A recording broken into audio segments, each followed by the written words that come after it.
Hello and welcome to Infamous, the audio podcast. This is Brandon or Mutilus on Discord. This is Jeremy. Supposed to be Jeremy on Discord, but it's some sort of noise people make on. He's changing it again. Oh my god. My friends know me. Friends, help me. I'm just waiting for you to get so frustrated you Google how to change your nickname on Discord. I don't even care anymore. I find it I just don't even care. I think I find it as amusing as you do at this point. Fuck it. That's good. All right. Well, thank you for joining us. It's just a two-man show today. Everyone else is eating turkey and being sad. I think those are the two primary functions of the people that are gone. Parker is Branson bound and Aaron is St. Louis bound. I think that counts. They're both in Branson. We'll just call it. It's all Branson, right? What are they? Are you telling me there's 0% chance that Aaron got to St. Louis and said, screw it, let's go to Branson, and then drove to Branson after? Is that a 0% chance? No. It's definitely higher than zero, right? He listens to country music. I mean, there's likelihood. I know, right? Like likelihood. It's like his mecca. They have a jamboree there. That sounds like something they would do. I remember my friend Carl that played War Machine with us, and he moved out of Kansas City recently, but he said that he went to Branson on a business vacation. Oh my! His whole company, which was based in like middle of nowhere, Missouri, just south of Kansas City, they went to Branson as like a company getaway. And so he comes back, and I was like, "Oh, how was Branson?" He goes, interesting. I want to say it's the most racist place I've ever been." It's like, what? Well, apparently there was some stage like, I don't know, theater event that was not very kind and cancelable, I think is what you would say. And so he did not like it. He was not impressed. Are you telling me a place with signs on the outside of the building with the word bald knobbers is not classic entertainment? I haven't been to Silver Dollar City since I was a child, so I don't know. Dude, Silver Dollar City is tight. I'll give him props for Silver Dollar City. The rest of it needs to be fucking scorched off the earth. Just bulldoze. They need to just circle Silver Dollar City in bulldozers and just push everything else away from it. Salt the earth. Like, it just needs to go. Ugh. Oh boy, Midwest things. I mean, Missouri just wants so badly to be Arkansas, but even Arkansas is like, we don't want you. Like, just go away. Oh my god. I don't know about all that, but I do know that Branson is a scar. I wouldn't hate Missouri as much if they would just fix their goddamn roads. Like, just put gravel in the potholes. It would be so much better. It wouldn't be Missouri without having those potholes. Yeah. How would we identify ourselves? I just want 3 of my wheels to be on the pavement at all times, but that's not possible if you're driving on a Missouri road. All right. So moving on to actual topics. Yay. We have the news. Hey, news! Yes. News!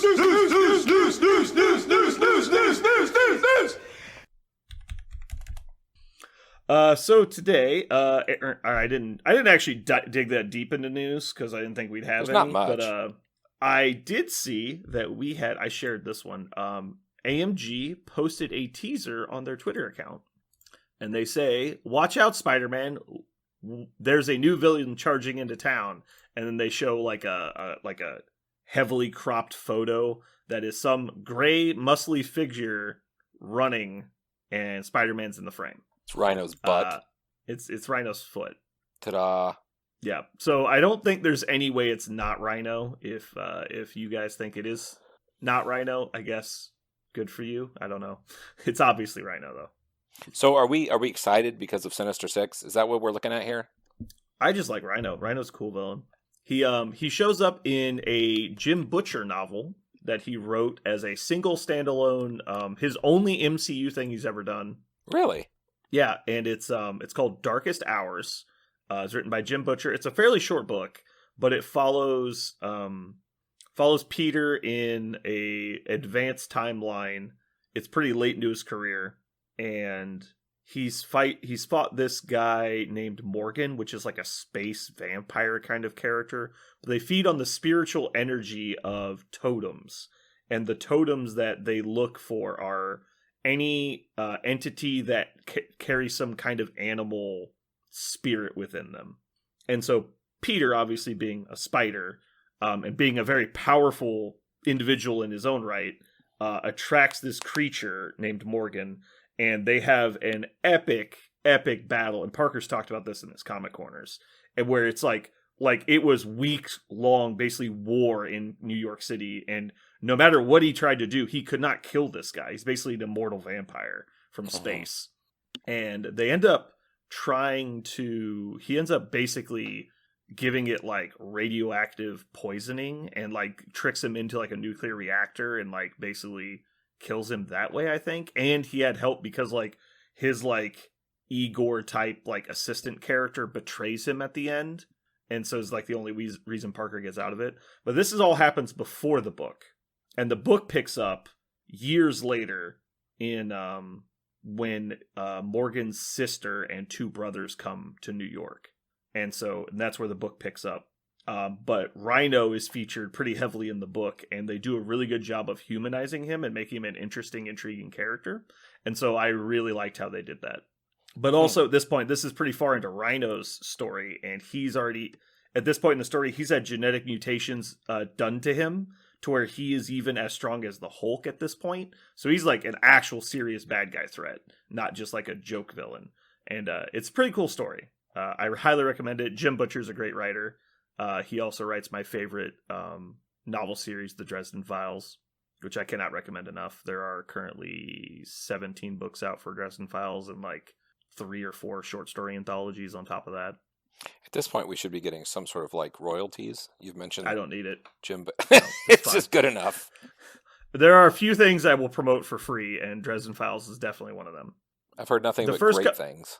Yeah, the first 2 books are a little slow because they're the first books he ever wrote, and one of them he wrote while he was in college. But the third book picks up pretty heavily, and it's just uphill from there. And the last like 3 to 7 books have been like fucking amazing. Like when the last book came out, which is called Battlegrounds, I did not stop listening to the audiobook until it was over. When it released at 12:01 midnight, we actually, on the podcast, we talk about how we have to stop recording so we can go download the book because it comes out in like 4 minutes. Mm-hmm. And me and Parker went to sleep at like 4 a.m., but I listened to it from midnight until 11 p.m. the next day or something like that. It was a long day. Anyway. That's called an addiction. Mm-hmm. I never said I wasn't addicted to Dresden Files, but I'm actually rereading the series for like the 8th time right now. That's cool. Okay, back to Rhino. So, doesn't it just seem like Rhino's just like going to be a 4-point or a 3-point juggernaut of some sort with like lesser, right? Like a lesser juggernaut? Yes. Okay. You seem to have a negative attitude, and I would like to inform you that would be awesome. So, fuck you. Okay. Hey, that's exactly what I want is 4-point juggernaut. That's exactly what I want. I've collected a lot of Spider-Man comics in my time, and I never got excited about him. Except when he was played by Giovanni, what's his face? For the cameo. Oh, Giovanni. What's his name? The guy from Billions. I'm like, this Paul is really Giovanni. Miscast. Like here, that's not good. What are you talking about? Yeah, that was a ridiculous. I hate it when they do shit like completely retcon someone's backstory just to shove in like a star. It was super campy and funny, but like it would have been terrible as a movie. Yeah, so the Rhino is a Russian mercenary who agrees to a science experiment where they basically put him in this special kind of body armor. It's basically a suit of power armor, but it's like kind of like bioorganic. And so he puts it on. He basically becomes like, you know, super strong, super tough, has super high endurance. He's basically becomes like the ultimate super soldier, way more than like even Captain America or anybody like that. But he leaves the suit on, and it actually ends up bonding to his skin, and then he can't take it off. And so the Rhino motif is not actually like part of his official costume. He was told by like a supervillain agent that he had to have some kind of motif, and being the Gray Russian was not something he could do. And so he goes out and he bought the Rhino costume helmet and wears it over the armor to make himself look like a rhino, and then is like, as a joke, he's the Rhino, and then everyone makes fun of him, so he tries to stop being the Rhino. So he takes the hat off and tries to do jobs as just himself. he's like, I'm the Rhino. He's like, the Rhino has like the big hat. Like, you're not the Rhino. Get out of here. Mm-hmm. And like he can't get work unless he wears the hat now. And now he fucking hates it. Yeah. So that's pretty funny. That's in the novel as well. The video But game yeah. had a really good representation of it. Just a big giant hulking dude running around trying to get Spider-Man. The video game was awesome, but He's basically the Russian from Punisher, but instead of being like Dolph Lundgren, he's just a Rhino. gotcha. I'm super psyched about Sinister Six, though. Like, Amazing Spider-Man's my favorite comic book back in the day, and he's a super huge part of that. And Spider-Foes has a whole handful of them, and they're almost complete. Like, complete that gives a nice little affiliation. Yeah. I didn't think they would do Sinister Six because Spider-Foes is just like all-encompassing. Mm-hmm. But with where we're at now, I think it's probably going to happen. Mhm. Because like I would never thought we would have got Hydra with Cabal being a thing. Yeah, I think And- I think they can do whatever they want. I think that's what they've shown us. Don't tell Parker this, but I'm pretty sure he actually made a bet that Hydra was going to be a faction. He did. He did. Yeah, But probably a year and a half ago. No, ago. but it was like a year and a half Yeah. ago when they did Sin, and he's like, she's going to be a Hydra leader, and they were like, oh, okay, we'll see, and then it didn't happen. He lost the bet, but like, I don't know that we ever put a time limit on it, so nobody bring this up to Parker. No. In fact, we just need to hold him down and shave his head and then tell him what happened Yeah. later. Yeah. We'll play the recordings for him later. Sorry, dude. This has to happen. Yeah, it's weird. So are you aware of any other news, sir? No, that's all I saw. Okay. I'm just going to do one final check in case there's any last minute news. Normally Parker does this during the pre-ramble. But, AMG's website is down. Oh, boy. How convenient. Huh. I haven't looked at that rules question we were worried about. Ooh. So I have some good news on the Okay. news front. We record on Wednesdays for people that don't know. So next Wednesday, the next episode after this one, is going to be the last day of November. So we'll know if Aaron wins or loses his bet Oh, next shit. week. And his bet was that there would be a Crisis pack announced with all new Crises in it by the end of November. Hmm. So we'll know next week. Perfect. Oh, It's time I got for the him to website. get some probationary episodes, too. He's been lacking. Yeah, I know, right? Yeah. I might have to get him to shave his head. Just a tackle. Just a random tackle. Yeah. Mm-hmm. All right. So this is the end of news. Moving on. Bye, news. Jeremy, what have you been playing lately? Oh, man. I've been having a blast with Spider Foes and Criminals. Spider Foes are super fun, and it's kind of amazing. I haven't played wide in a long time, and Criminals and Spider Foes are fine playing wide. In fact, I built them that way. I don't have anything expensive in the list. It's just a bunch of dudes. Is And, this a hybrid list or is it separate lists? It's a hybrid. They can, yeah. Okay. Gotcha. Um, I know they have a lot of overlap. I was just Yep, confirming. a ton of that it's overlap. not like I changed it to Criminals. Okay. Nope. And it's cool just to be all about the board and do the thing which I hate the most when people do it to me, which is play a bunch of models that are basically equally effective Annoying. and dangerous. And I don't know, like, I don't really care who you're going to attack. Doesn't matter to me. Attack somebody.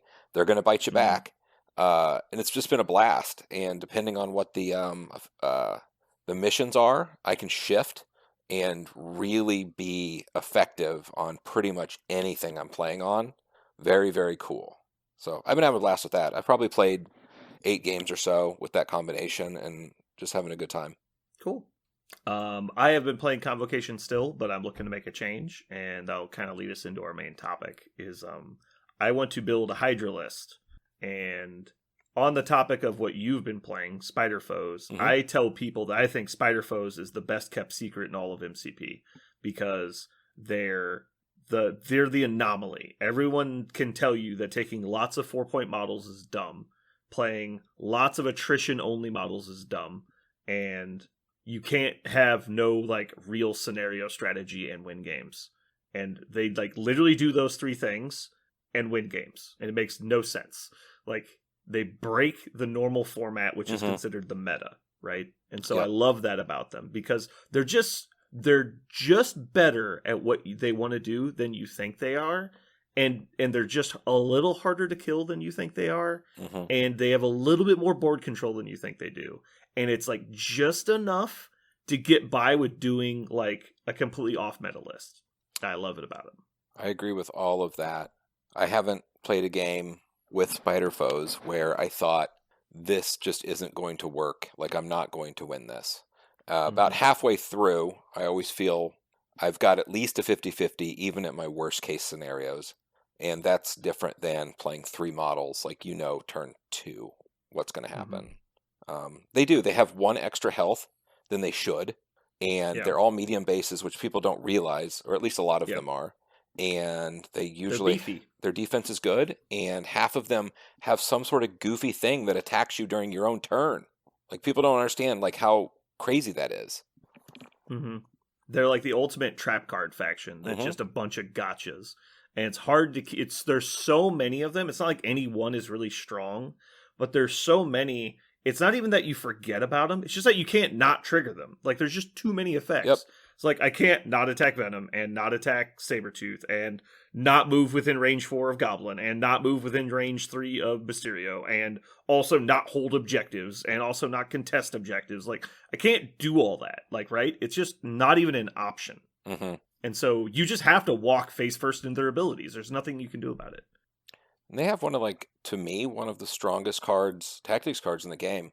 I mean, just the ability to make everyone drop their objectives, or make the guy who's holding 1 objective drop it.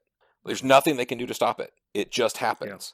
I mean, you can roll bad, which has actually happened to me. I have missed it before with a single objective, but it's very random. Yes. Do you play cubes in your list? Yes. Okay. I love cubes in that list for that exact reason. You have more health than most people, and you go wider than the average list. And so you can not only spread the damage out, but while they're taking damage, then you play all according to plan. Or sorry, well-laid plans, not all according to plan. Well-laid plans. And then they're taking extra damage for holding objectives that damage them. And you just kill people. Like, right? You just do all this damage for free. It's like, my guy's going to walk up to this objective. Cool, you triggered Sinister Traps. You take 2 damage. Okay, cool. I walk back to the objective and pick it up. Well, when you walk there, Green Goblin's going to use Tricks and Traps, and this building's going to explode, and you're going to take another 2 damage. Okay. It's like, all right, now I play well-laid plans. You take another damage. You're dazed and you drop your objective. It's like, I haven't attacked you yet. You're like, God damn it! Like, it's so funny. And people don't understand. Like, even Mysterio, who is the turtle of turtles, they're like, how much health does he have? I'm like, 6. What? Like, effective defense 5. Yeah. It's like, ridiculous. I don't respect his 5 defense dice, but what you need to respect is his dodge, because he gets to dodge with all 5. And that's the tricky part most people don't think about, because Enchantress doesn't, right? She doesn't get to dodge with her Mystic. But correct. Mysterio does. They caught that in the experience of that kit and updated it, and so everyone since then has had that ability. His card that turns off crits is just ball breaking. Yeah, Grand Illusion's pretty dumb. Like, it's one of the most overpowered cards in the game, but it's so weird because nobody plays Mysterio and nobody plays that card, so you don't see it very often. He's just another 3-pointer that lives forever, and he drains your opponent. I mean, that's just what he does. He's very taxing, for sure. Okay, so moving into our main topic, I said last week I wanted to build a Cabal and Hydra roster. For a couple reasons, I've slightly adjusted that. I'm now just going to build a roster that's solely planning on playing Hydra, because they look super fun and campy, and I like fun and campy things. And I want to focus on playing Strucker, Baron Strucker, as my leader. And part of this is because Parker said he's bad. I'm going to prove his ass wrong. And 2 is a reason we'll talk about later. So one thing I was thinking about when I was looking at building this list is how good Spider Foes were at building non-meta lists. And so I'm looking for, not exactly just taking Spider Foe models and putting them in Hydra and hoping for the best, but building a similar kind of list. A list that's kind of meant to brawl people and just be really annoying to the point where they can go toe-to-toe with you because they just put things in their favor. And so starting off, we're going to start with characters, and then we'll kind of work our way through tactics cards, and then through missions. We'll come back around and make sure that we like where everything's at. So obviously adding the first model is going to be Baron Strucker. So let's just go ahead and add the obvious add-in Hydra models. Does that make sense? Yep. All right, so Zola. Zola works really well with Strucker. Baron Zemo. So we got both the Barons. I'm going to throw in Bob, Red Skull, Master of Hydra. Yep. And then we'll come back, and if we need to cut them, we can. That's fine. So we got Strucker, Zola, Zemo, Bob, and Red Skull. I don't really plan on playing Red Skull as the leader because the point of the list is just kind of build a brawly list. Mm-hmm. But I think not including Red Skull would be a mistake because of his effectiveness by bringing a grunt to the battle, which is, like, in my opinion, the number one thing you can do to win games is bring a grunt. Like, it's so they're so overpowered. I don't know how you don't do it. Now, that being said, he's the only 5-point grunt character, so it's a little dented there. And but he's just so good at brawling that I think it'd be a mistake to not bring him. No, he's a 5-point splash. I mean, he's not even a Yeah. splash. Like, he makes your affiliation. It's crazy. Right, yeah, exactly. Like, I can throw 8 points at the wall and have 3 contesting models that are affiliated, Uh-huh. and one of them is Red Skull. That's good. That's a win. Does Red All Skull right. put out He status? doesn't do negative effects. Okay. He does not. So just covering what he does real quick. He does have a potential throw on his spender. But remember, we don't need everyone to have debuffs. Gotcha. Because Strucker on his own can hand out debuffs. And I think Zola can as well. And again, I haven't played with them. I've only played against them once. And so I'm going to be refreshing myself during this. But I've been reading up on them. So he does the good version of poison, which is the puke them out without doing damage. Right. So that's really solid. So yeah, Strucker is Death Spore Virus, cost 2, active. Other characters within 3 of this character gain poison, which is great because it happens after the power phase. So your characters aren't going to get hit by it initially. And then your goal is obviously to transfer those effects to other people. Mm-hmm. So that's cool. That's a cool thing. That's cool tech. Yeah.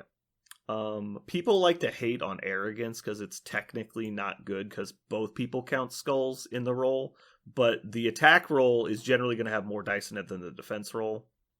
I think it's fine. It's not good, right? It's not powerful, but it's fine. Being able to do something is a lot better than not being able to do something, right? Yeah. Not having it as an option sucks. All right, so let's talk about characters that can really put the leadership over the top. So first off, let's talk about the leadership. It is Hydra High Council. There's 2 effects. I like to say them in the reverse order because I think it makes more sense to people. Once per turn, when an enemy character gains a special condition, the allied character that caused the effect that gave them the condition removes 1 damage from itself. So just by applying a negative effect to somebody, you remove a damage once per turn. The second ability... Pretty standard. Yeah. Second ability is after an attack made by an allied character is resolved, if the attack dealt damage, this character may use this leadership ability. That character may use this leadership ability. Choose 1 special condition the allied character has. If the defending enemy character does not have that condition, it gains it, and the allied character loses the condition. So if you attack somebody with an effect they don't have, they gain the effect, and you lose it. And that will trigger the second part of when you give them a negative effect, you heal a damage. So the goal is to get a lot of different negative effects on your people and then transfer them to enemies. Alternatively, you don't have to transfer them if your people just apply them, because you still get the healing on that. But if you want to remove negative effects, you need to attack people that don't have your condition. So a lot of people say this is bad leadership. I like it because it does multiple things and it kind of changes the way the game is played. It's not just, well, your numbers are 1 higher. I think those leaderships are boring. They're generally abusable and more meta, but I don't like them. So I think this is super fun because it kind of creates a mini game, which I like mini games. So who is your number 1 ad? What character do you like? So that's what I want to talk about. So what are the ways that we can abuse this leadership? First of all, we want to have people that apply negative effects. Second of all, we want people that are going to deal damage. Third of all, we want probably models that have high range because we want target of opportunity. We want to be able to attack whoever we want, and we want those attacks to be able to apply our negative effects. So just with that logic behind it, I would say someone like Shuri, because she has incredible range and she's very likely to deal damage with her attack. Now, she doesn't apply negative effects, so that's kind of a downside. And she doesn't really synergize other than that. She doesn't usually need to remove damage, so that's not really a synergy. But just as a concept, I want people who have ability to for high target selection. Bucky. So I was thinking Bucky would actually be great. So looking at Bucky's card, he has a range 5 attack. He applies bleed, and so you get the trigger even if you don't have bleed on you. Mm-hmm. The downside is, when is Bucky generally damaged? Actually, he finds himself damaged quite a bit because people are trying to get rid of him. Absolutely. Okay. And he has That's fair. 6 health on the front, which is really nice. 5 health on the front. 6 Oh, on 5 the and back. 6 on the back. Yeah, but he has an 11. I think it's win-win. If people aren't attacking Bucky, you're murdering them anyway. Yeah, so I don't disagree. I think Bucky's a good ad. I don't think he makes every list, but also just being a rogue agent helps. Because, you don't always want a melee 3-pointer, and currently we only have melee 3s. So let's go Winter Soldier, added. Have you thought? All right. So the character I've thought the most about to this point is Venom. So for multiple reasons. Venom is one of the few characters of the game that can apply stagger to an enemy, because if he gains stagger and then attacks you with so many snacks, he transfers stagger to you because he hasn't activated yet, which is hilarious. Now, why would he have stagger, right? Like, that's dumb. But think about this. You're using Kingpin and you attack somebody. I play, or you attack somebody with Hail to the King. I play Lethal Protector. Venom is now taking the hit. So you hit him with Hail to the King, which causes him to gain stagger. And then you throw him away, but he's range 3, so he gets to attack you back. I so many snacks and hit you. I apply bleed and then transfer stagger to you. And Jeremy quits the game, right? You just pack up your models and leave. Doesn't this sound fun? I think you get a platinum PlayStation 4 trophy for doing it. I just don't like it at all, but it's okay. So so I'm not saying that it's gonna happen a lot, right? But he does apply bleed. I like that. But so he auto applies bleed, so if he applies bleed, he heals 1. He doesn't even have to deal damage. Mm-hmm. He just heals 1. Very good. And so it's more healing on Venom. He's got range 3 for a melee character, which is great. He's got Bodyguard, which is great with Lethal Protector. Not Bodyguard, but he protects people. He has a counterattack out of activation. He has board control with the web snare. He can throw stuff. He's a great brawly model. He's got a deep health pool. He takes damage a lot. I don't think there's any way you build this list without Venom in it. I know you like Venom. Do you agree with my points though, or do you think I'm just begging for Venom? I'd have to see it played. I don't know. I mean, just because... he literally is like everything we talked about. He takes damage. He has a deep health pool. He's got higher than average range. He has great target selection because of web snare. He has counterattack. Mm-hmm. Like, there's literally nothing on the list we named that he doesn't have. Sure. And you have lots of rerolls for him, which he needs. Like, he doesn't always punch as hard as he needs to. And I don't hate him. Bodyguard, you have multiple strategic geniuses in the list. Yeah. So you bodyguard to them if you need to get your rerolls. And he gets it on defense and then on his counterattack, which is great. Just imagine we are venoming somebody, dealing 4 damage, transferring a negative effect, and then healing 5. Oh no, it's cool. Yeah. I can see a world where it's obnoxious as shit. I just wonder what this list is going to look like, because Venom might be one of the only targets that you ever want to kill. Like, the rest of it is just a bunch of, I don't know. Well, you can take Red Skull and you want to kill Red Skull. Sure. That's the thing. So I was talking with Aaron, and he thinks that Red Skull is one of the best models in the current meta, but the problem is protecting him. Well, I'm already bringing Lethal Protector, and so that's a package that brings extra defense for him already. Mm-hmm. No, I don't hate Venom. Mm-hmm. I mean, you play him pretty good, so. All right. So that brings. So, can you think of any other counter attackers other than Sabretooth that exist in the game? I think wrong? With those guys, Ronan is an auto pick. Really? All right, I haven't thought about Ronan. That's Ronan applies, and then he gets to attack. Then he heals. God help you. Wait, does he actually heal out of daze? Because he never makes it. No, you're still dazed or KO'd because you use the accuser. You get dazed. because it's part of the ability. It says, if an enemy effect would cause this character to get dazed or KO'd after the effect is resolved, you may use this superpower. This character immediately advances short, makes one attack, targeting the ML character that caused the effect, then this character is dazed or KO'd. It doesn't interrupt like the Black Order card does. Even though because even if you heal one, the superpower you just used says you are dazed. Okay. It doesn't matter, yeah. But at least he does apply his effect. He does get to but do it. So you're losing the heal. But so the thing that I wasn't thinking about until you said it was he has a lot of his stuff already gives negative effects. Mm-hmm. So like universal weapons, a range 4 attack, energy that pushes, and on damage it applies shock, which is great.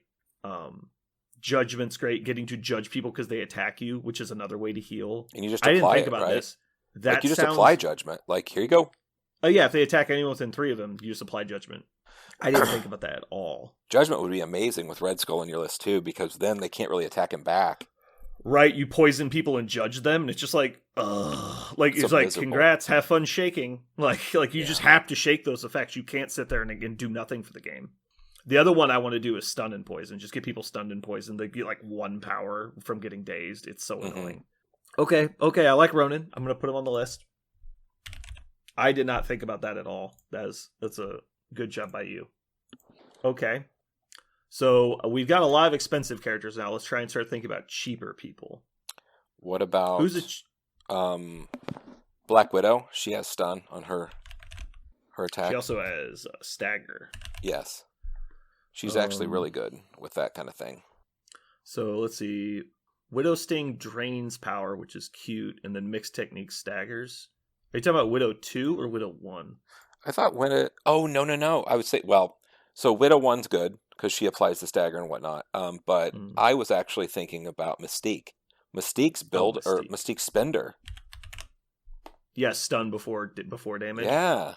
Yeah, I don't like Mystique personally. I know she's good. She has a lot of good stuff. She would certainly be better in a faction that gave her healing. But the 3 cost spender, she's not going to be doing it that much. Yeah. What about, did you think about Blade? I know he's your hotness lately. I did not think about Blade, and again, I think there's too many good 4s for Blade to be good. Now, that said, Blade would heal for a shit ton in this list. So he has a range 4 attack that causes bleed on a wild. His range 2 melee and range 3 melee both auto-apply bleed. He has Pierce, and then he just factually, at the end of his activation, heals 1 and gains the power for every enemy within 2 that has bleed, which I have a feeling will be a large number of the enemies. Like maybe 90+% of the people he ends within 2 of will have bleed. And so when you're healing for X plus 1 every round, like that's a lot. And he's not squishy. Like he's very solid defensive stats. He has defensive rerolls, and he has 6 base health on both sides. But again, he's a 4-pointer, so it's hard to justify another 4-pointer. I think if he makes it, Ronan's got to go. But I'll put him on the list. We'll because maybe we'll get to the end and just have extra space. Whoops, I clicked him. Oh, there we go. Okay. Let's start trying to think about cheaper characters, but I like where your head's that's at. Where that's kind of what I'm looking at now. What about Black Cat? I mean, that's never bad, and she applies stagger pretty easily. So yeah, the stagger is auto range 3. I mean, applying stagger is great. I don't know how often she has a bunch of damage on her. Not usually. She just dies. That's the trick, is because you really want to utilize the leadership. Because if we just want to apply negatives, we can do that with Hawkeye and stuff. Sure. But the problem is that's Hawkeye true. Doesn't take damage. Okay, yeah, I don't think her... I'm looking at Hawkeye now. Bleed, shock, slow, poison. But again, I don't think he really utilizes leadership. And if we want somebody like that, we already have Bucky. Bucky is actually ideal, I think. Yeah, that's the problem. Is like we already have someone at that role. And if we were taking a 3-pointer, I think it's Zemo. So...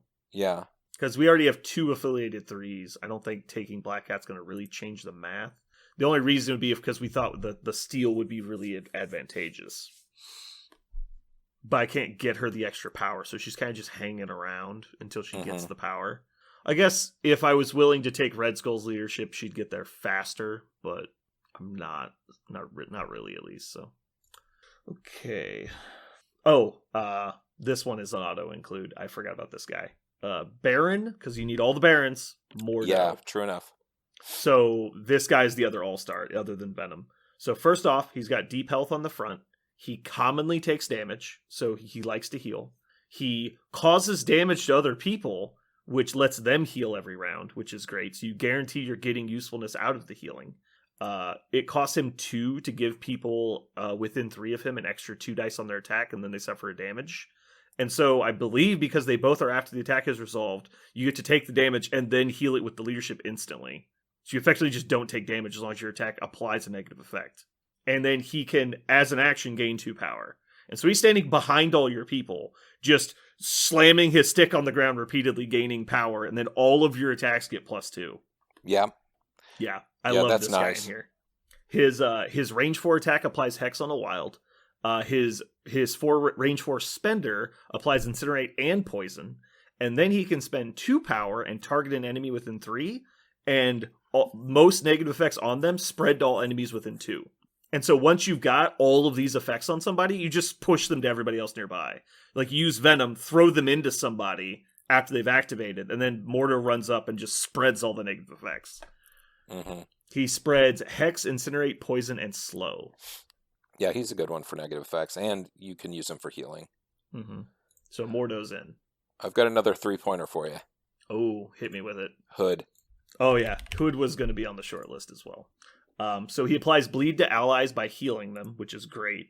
He Fantastic. has... Yeah, win. He applies Bleed on his... Whoops. How do you... I'm on a list builder. Oh, I see. Swap.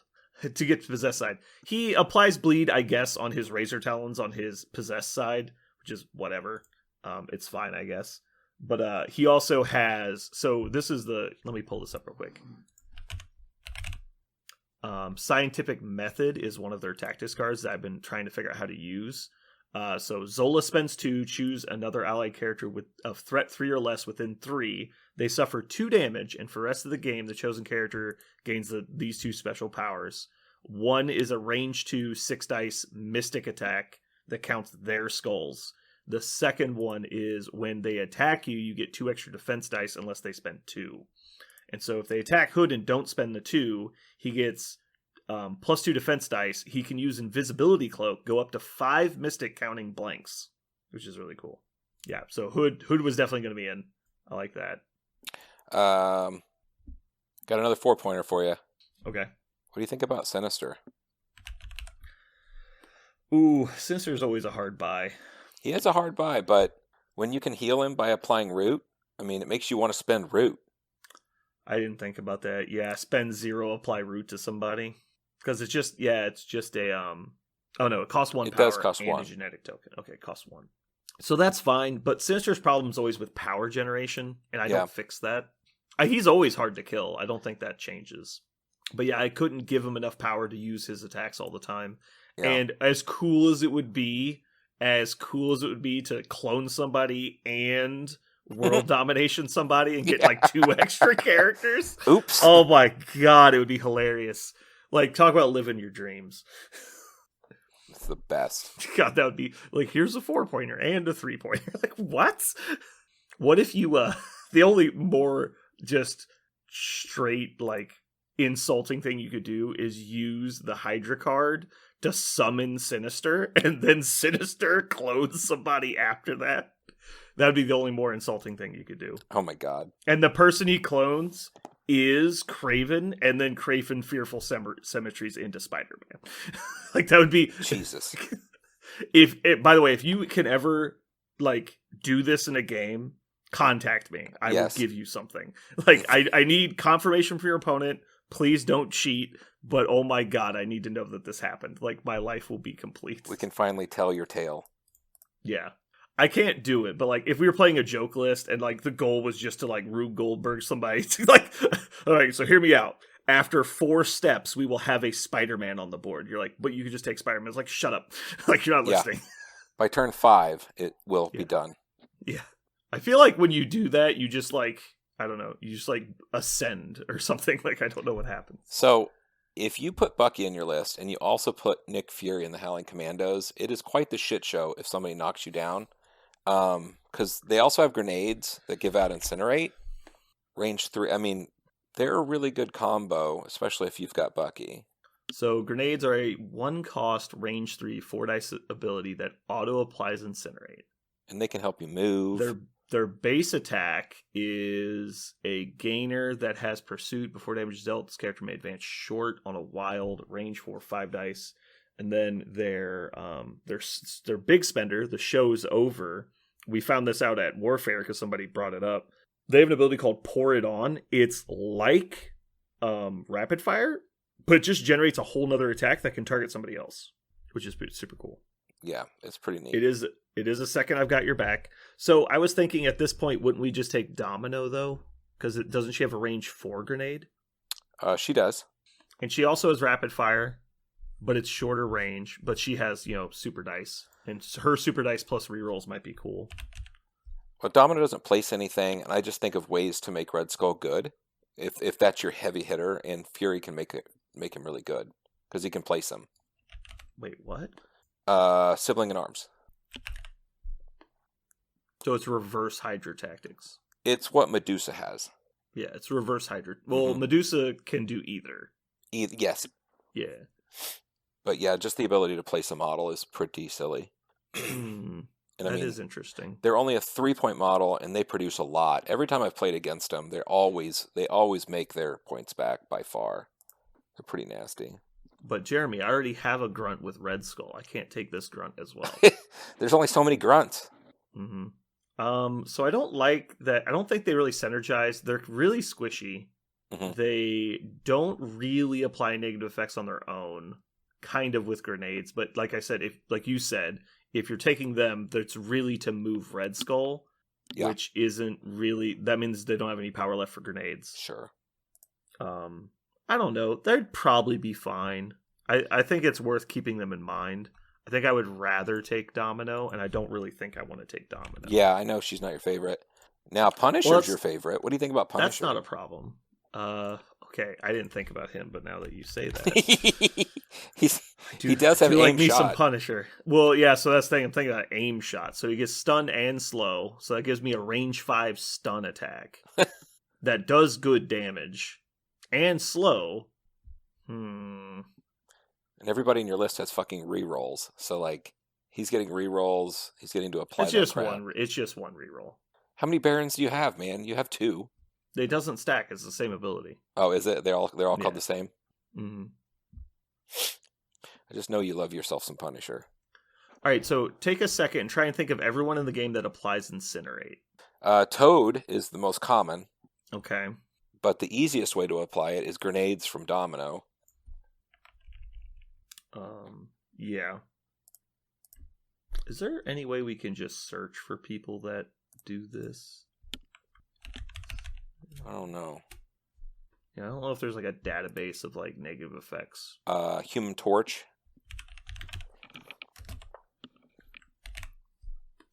Let's see. I know he does Incinerate, but alright. He's all short range. He would probably like some healing. I think he dies too fast though.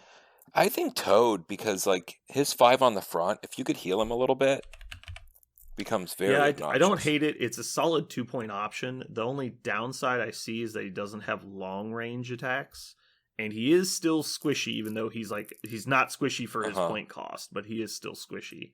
But he is kind of mobile. Acid Spit costing 2. The problem is like if he gets attacked, he's not gonna have any power because you're gonna have to slippery away to stay alive. Mm-hmm. Prehensile Tail is still good, so you get to take objectives. He gets to take objectives off of your people that are actually fighting, which is obviously good. People play Toad. Acid Spit's not bad.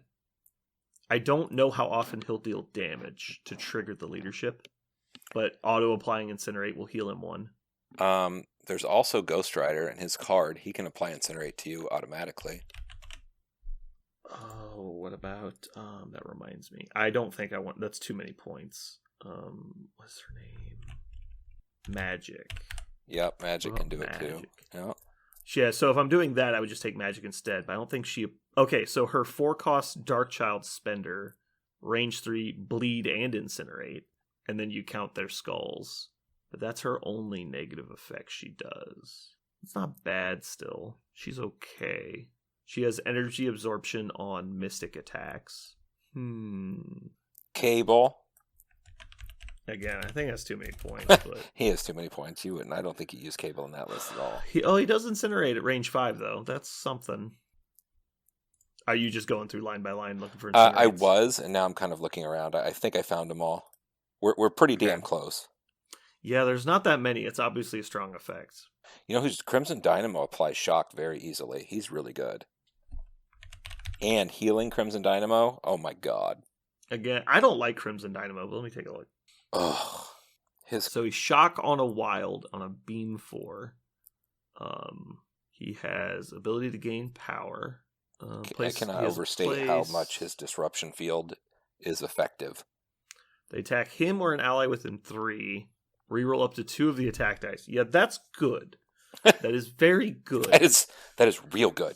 Yeah, he also has DR. So yeah, he's tanky. But all of his power is going to that, which is fine. It's not like there's not a better use for his power. And he can create his own power. He's got the capacitors. Yeah, I saw that. Yeah. So the only reason I would even consider him is because he has a beam and you could shock multiple people at once. Mm-hmm. And you could keep them shocked for a long time. What about like Storm then? Because doesn't Storm do multiple negative effects? I think she has slow and shock. So she has range 4 lightning bolt. Her blizzard, which costs 0, applies stun on damage. And then she has an AoE 2 hurricane that doesn't do effects, but it's an AoE. She has pseudo stealth, and she can throw stuff, and she can add 2 dice to her next attack. That's not terrible. I think I'd be more interested in Storm, just because I have too many big guys already. Mm-hmm. But I do see there would be a strong... I actually think there's a good synergy with Dynamo.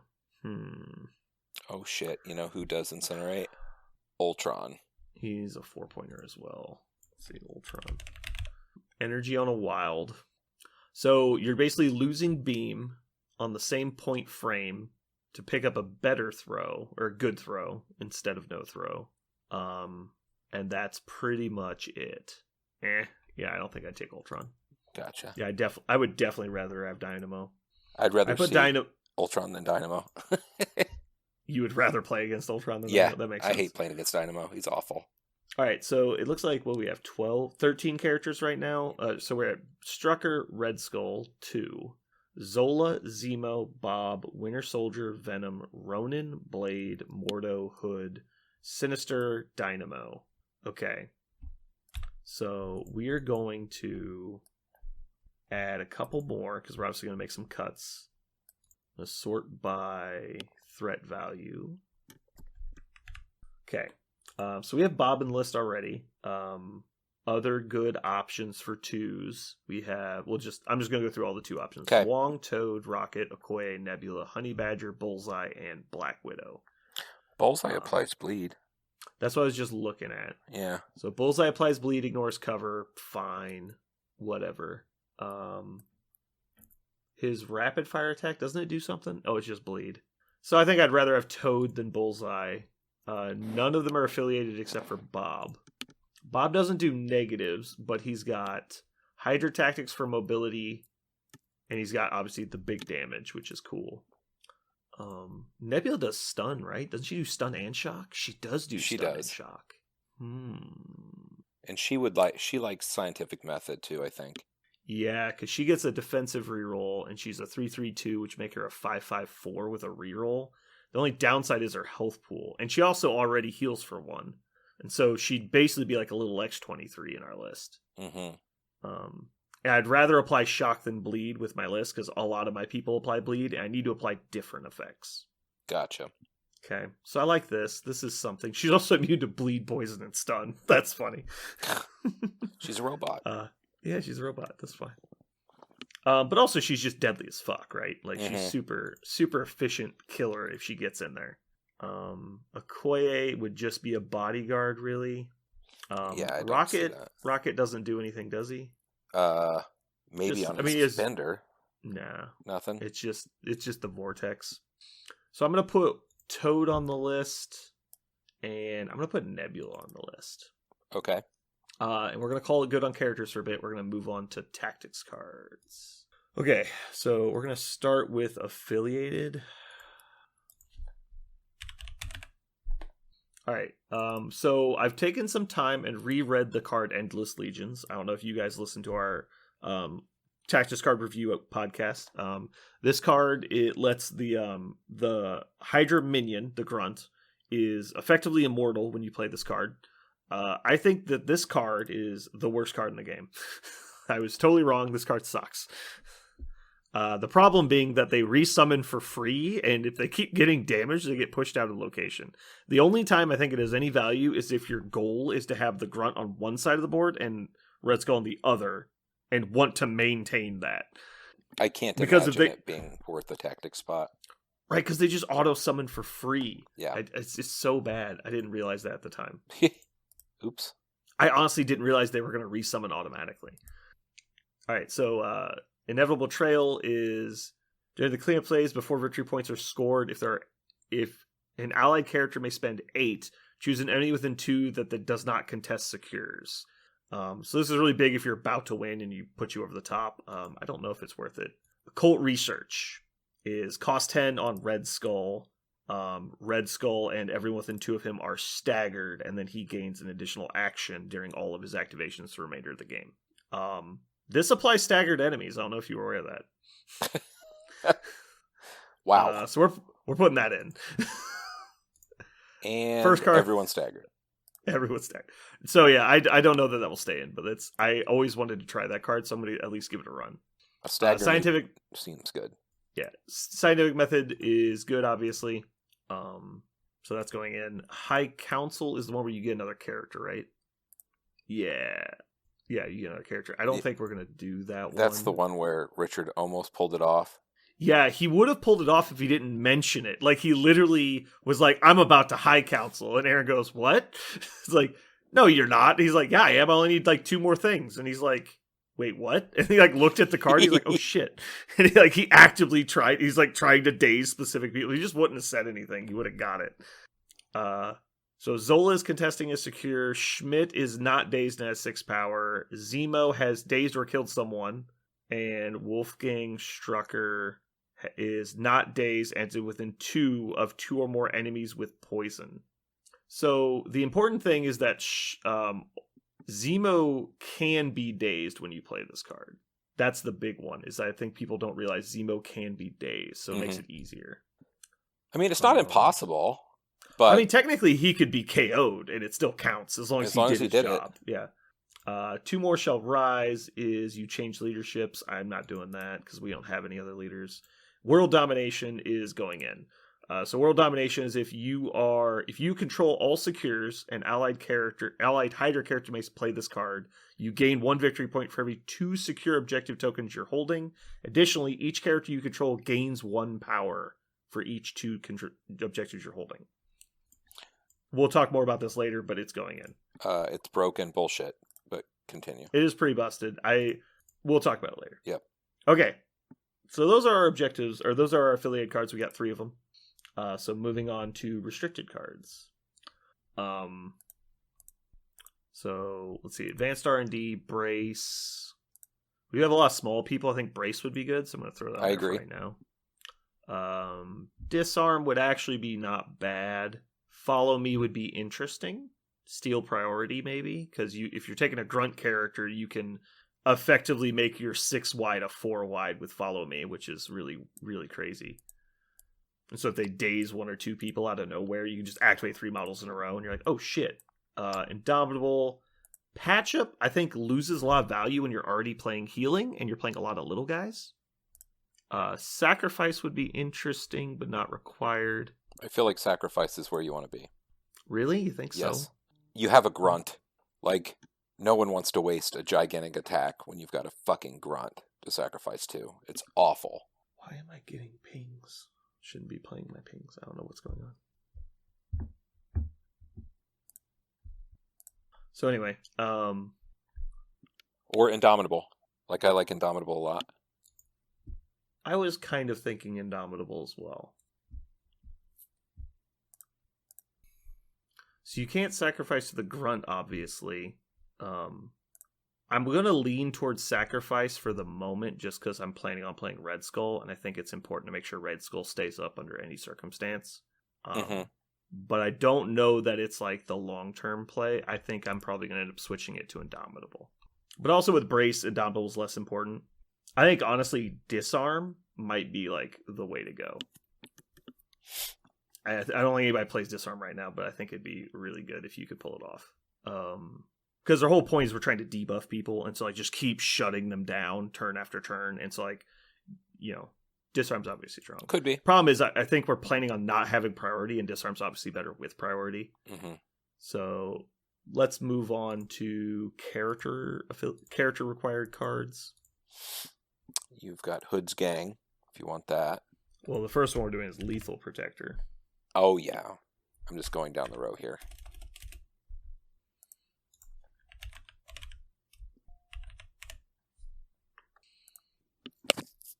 Okay. Sorry, I'm trying a web-based browser builder, and it's annoying to switch back and forth between. So...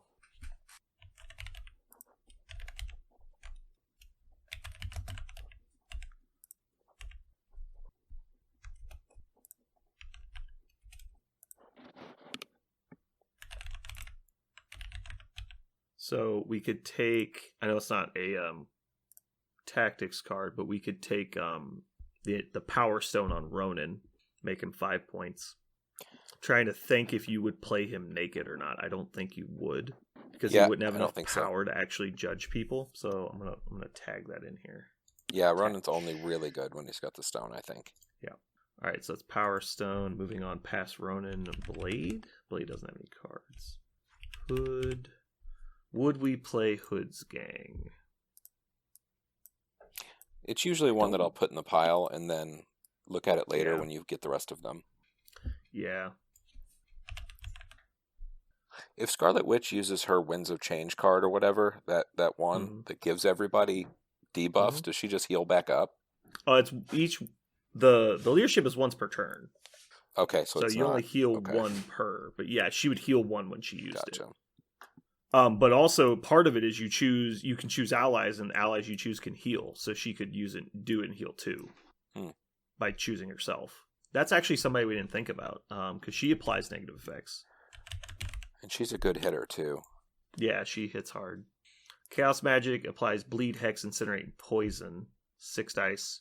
I don't hate that. She's only 5 points. Ooh, and she can actually put her card in there. No more mutants.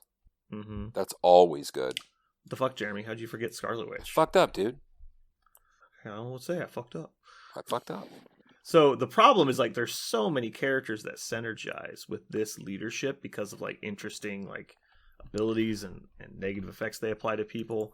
It's easy to miss stuff, so I'm sure we're gonna miss stuff. So that's why I wanted to build this with multiple people, but unfortunately everybody else had holiday stuff going on. I also like the idea of having more Mystic in there. I mean, you have a you little want to have bit, a good but... spread, yeah. And like in any list, like any control list, you still need your killer, right? You need somebody, and I plan on that being Red Skull. But in some lists, maybe you do transition that, like, hey, they have strong energy defense, so I got to use Mystic. It'll be interesting seeing when you bury someone in debuffs what that looks like. I mean, I've had it happen to me a few times, and it's miserable. Yeah. Because I was looking at Hawkeye earlier, and I was like, man, he just doesn't do enough of the stuff I want. But like he's like one of the best debuff appliers out there. And then you said Scarlet Witch. I'm like, yeah, that's just the better version of Hawkeye that brawls that I wanted. It was a good call. And it's 5. You don't have many 5s in that list yet, do you? Just three. Well, shit, man, you're talking to me. Like I usually have like 5. I know. Yeah, I know. I know we reviewed it a little bit, but our Adepticon team list was called Midnight Meat Train, which and the average cost of models was 4.8. All right. So I want to add in. We'll throw in Hood's Gang for right now. There's so many tax cards, easier just to search it. It's like scrolling takes so long. All right. So the card I've been thinking about is Trip Up. When an allied character targets an enemy character, with this attack during its activation, and the targeted characters within 2 of another allied character. The allied characters may spend 1 each to play this card. If damage is dealt by this attack, they gain stun and stagger.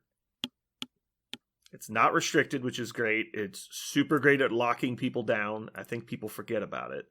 So I'm putting that in. And you're already trying to cause 1 damage each time anyway. Yeah, it's a good one. I always look at it and I can't remember if it's still legal or not. I'm like, is that one still okay? It seems like maybe not. Oh, there's a Toad card coming out soon. That's not out yet. Oh, is it on there? Yeah, it's on the... We talked about it before. Oh. Leapfrog. It's, yeah. Alright, so Scarlet Witch has 2 cards that are playable in Hydra, No More Mutants, and Whims of Chaos. Whims of Chaos is the one we talked about a minute ago. She can spend any number of power. She chooses a non-dazed character within 3 of her for each power she spends. Allies either remove a damage or a special condition, and then enemies gain either Hex, Root, or Incinerate, which is great. So if she's making the list, I think I'm putting all of them in there. Yeah, they're both are good for that, for what you're trying to do, I think. And then obviously No More Mutants, if people are wondering what the other card was. Okay, so that puts us at what? That puts us up to 10 tactics cards right now. God, that went fast. So we have Occult Research, Scientific Method, World Domination, Brace, Sacrifice, Lethal Protector, Hood's Gang, Trip Up, No More Mutants, and Whims of Chaos. Obviously, there's some very cuttable ones in there, but that's just what we're looking at for right now. So now we're going to move into Crises. We're going to start with Secures. And so this is why we were talking about World Domination earlier. There's 2 missions that are really abusable with World Domination, and it's Mayor Fisk and Terrigen Cloud, the 2 double Secures that are on opposite sides of the board. If you get priority and have one of these missions, you're going to deploy your Grunt and Red Skull on opposite sides, and on the first turn they walk up and contest both, and you just immediately play World Domination. You gain a victory point, and all of your characters gain a power for 1 tactics card. It's really OP. It's also usable in other missions, but that's really the only reason it's in the list is when you pull one of these, which sounds like it's super gimmicky, but it's actually fairly consistent, because if you win priority, you're going to choose blues, because it's usually the stronger choice anyway. And then you have a 2 in 3 chance of flipping one of these missions. And so you have a, what is it, it's like 30% chance, 34% chance in every game you play to pull off this combo. It's a 1 in 3. And it costs you almost nothing because you're already playing Red Skull. So then the question is, what is the other secure we're doing? What shape do you think they like? So I'm leaning towards demons. First off, it applies Incinerate, and I don't care if I'm standing on it, because if you're not standing on it, I'll get points and give you the Incinerate. So what it does is just encourage your opponent to stand on it anyway, because they're just going to end up with the Incinerates, which just makes my job easier because you already have Incinerate. And then I just give you something else like Stun or Bleed or whatever. No, I think you nailed it. I wasn't even thinking in that way. That's awesome. Yeah. All right, so the secures are now done. Now we're moving to extracts. This is much harder. Personally, I think you might just do the 3 single extracts just to slow the game down and play grindy.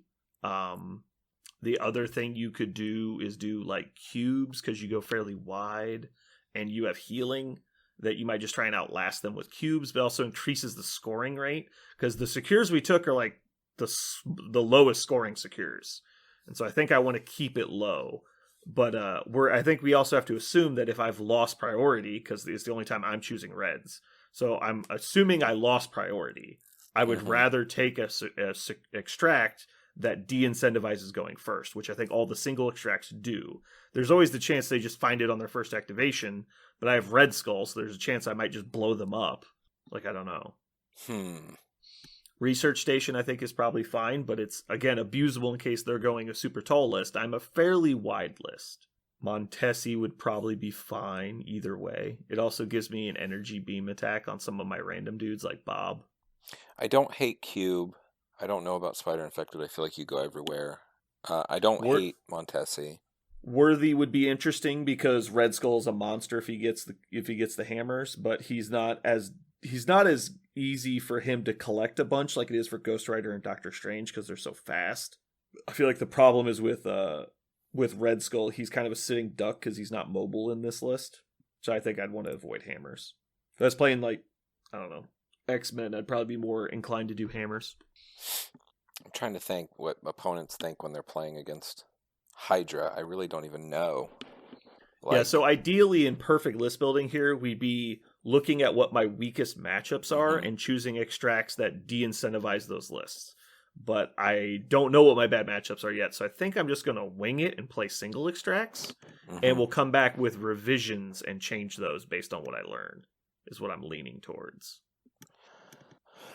Because I'm building a brawly list. My goal is not to win on scenario. And so I think I should just make it as hard for my opponent to also win as I can. And don't let it get out of hand, where I think the all or nothings can get out of hand on you, even though I think you like them because they force the people in the middle, but they get out of hand so fast. Also, if I'm doing all this, like applying poison to them and stuff, and they don't find it on the first turn, and all their guys are poisoned, like, well, you can't check it anymore. That's true. And so they're spending their actions to shake, they're spending their power to check objectives. Like, okay, like, you're not doing anything. Like, that's my goal. So I think I'm going to start with that. So we're going to do Skrulls, Alien Ship, and Senator. And so this is a reason that we might have decided to keep Black Cat in the list, but I still don't think that's really the right call. It's possible. I think, what about Voodoo as a stealer instead? Oh, helps when you search in the right box. Voodoo doesn't do negative effects, which again isn't the end of the world, but as a 4-pointer, I don't think he'd be worth bringing in just to steal stuff. And if I do find the single extract, I've got Toad possibly in my list that can like move it away from my important models, which I like. I think your problem comes when Hulk just comes up and finds it on turn 1. Sure, but if he runs away with it, I'm like, okay, so you'll score 2 points a turn, and I'll try and kill everybody else and win on secures. And now it's going to be a slow kill everyone else, but I don't know, it's being interesting. I do have a lot of ability. I have multiple ways to apply stagger to him, and I've got multiple like bodyguard mechanics, so I might be able to outlast Hulk and then just blow him up with Red Skull and other stuff. It's true. Yeah, Red Skull's a pretty good answer for most things. Like, most things can't last 2 turns against Red Skull. I was surprised how hard he fucking hit. It was annoying. Yeah, it's a lot. It's Corvus level damage. Yeah, it's like, can you fucking stop, please? Like, I was like, nah, I'm gonna keep doing that. Take 7. I'm like, how many dice did you roll? Okay, so we actually have the correct amount of everything except characters. We have 16, so we need to heavily cut these characters. Okay, so let's just look at them by point cost for a minute. Let's just look at 5-pointers. So we've got Scarlet Witch, Red Skull, and Ronan. Is there a world where you take Ronan over Scarlet Witch? I think there is. If you do not need Mystic, then take Ronan. Ronan's definitely more of that brawly character that we were looking for, and he's more of the control, but he's not really what Hydra necessarily does. And he's definitely not really doing the damage unless he's getting attacked a lot. And I think Ronan just becomes the guy everyone ignores, because why would you attack Ronan if like Red Skull exists? So I think the better question is, do you ever take Ronan over Red Skull? I think the answer is no. I don't think so. I think you'd either take them both. So if you already have Red Skull, who are you reaching for? Scarlet Witch or Ronan? Debuff wise, I think you're doing Ronan. Well, sure. Like, Ronan's definitely more in the control aspect, and Scarlet Witch is more in the damage. But I'm just thinking, if you're already running like Blitz Rush Man, I think you choose Scarlet Witch second. I don't know. We'll come back to it. All right, so let's look at 4s. Where's my 4-pointers? Oh my God, we have so many. This is definitely where we're going to cut the most. Too many. Do you have more than 2? That's too many. Yeah. Yep. All right, so the first easiest cut is going to be Sinister. Just give me a second. I'm going to keep sorting here. Okay, I've sorted by point cost. So we've got Crimson Dynamo, Blade, Sinister, and Venom. Sinister's just gone. I'm just cutting him. How do I remove a character? Oh, I have to go in and unselect him. I've never messed with Cerebro. Yeah, I mean, I don't hate it. I'm learning. Mm-hmm. Wow, it is kind of annoying to cut a character. Oh, really? I mean, I don't. Maybe I'm doing it wrong, but I'm going. So it's a checkbox system. So you open the character list and you check the characters you want. But I have to like scroll down. Maybe I'm just like too zoomed in and I can't see that there's an easier way. But I don't think so. Oh yeah. It's meant to be a touchscreen. So yeah, I can drag to the left delete. So I just didn't know that. That's fine. All right. So Venom, Crimson Dynamo, Blade. I didn't really plan on adding Blade to the list. I think he's too static. Yeah, there's no way to get him around. I don't know how you apply him. As much, this hurts me physically to say, I think I'd rather have Crimson Dynamo than Blade. Okay. Moving on. So that got rid of 2, so we have Venom and Crimson Dynamo now. I don't even think Crimson Dynamo would really make the list, but I'm going to leave it in there for Jeremy's sake. Thank you. We have a lot of 3s. We've got Hood, Mordo, Winter Soldier, Zemo, Zola, Strucker. This is rough. Who are your 3s, and how many characters do we have left now? We're down to 14. We have Strucker, Zola, Zemo, Winter Soldier, Mordo, Hood. I think Mordo is almost as important as Strucker. So he's not coming out. Zola's not coming out, and Zemo's not coming out. So Winter Soldier and Hood is left, and I think that means we have to cut Hood. Yeah. You have enough healing anyway. Yeah, that's kind of where I'm leaning, but man, that feels not great. He's definitely like one-shottable. Like he can be fucking God mode sometimes, but he can just die. Mm-hmm. Mostly because like if people are smart and like throw something into him and then shoot him, like yeah. All right, so going down to the 2s, we have 3 2s because we overloaded intentionally. Bob, Toad, and Nebula. I mean, Bob makes affiliation, so I think he's an auto-include, so it's either Toad or Nebula. Well, you say that, but I think every list I'm planning on having Strucker and Red Skull. Strucker, Red Skull, and somebody. Strucker, Red Skull gets you pretty fucking close to affiliated, and then we also have Zemo, Zola. It's true. And Winter Soldier. Like, these are 3, like, because Winter Soldier's not technically affiliated, but obviously he's a rogue agent, so he's, as far as we care, he's affiliated. Like, who are you taking that isn't affiliated that doesn't cost 4 or more points? Yeah. It'd be Nebula would be the only one. Nebula and Toad are the only ones that are non-affiliated that are getting taken at low points. Yeah. I don't think Nebula gets taken. I think Nebula is closer to making my cut than Bob. I don't like Bob. I'm not a fan. I'm going to cut Bob. Man, it feels bad to not have Bob in a Hydra list, but... Okay, so that gets us to 12. So now we're going to have to make hard decisions. So our rogues are basically Ronin, Scarlet Witch, and Venom. Those are our big, spendy, not affiliated characters. I think this is going to take a couple revisions. And so I'll do one that's more fighty and one that's more control-y, probably in different games.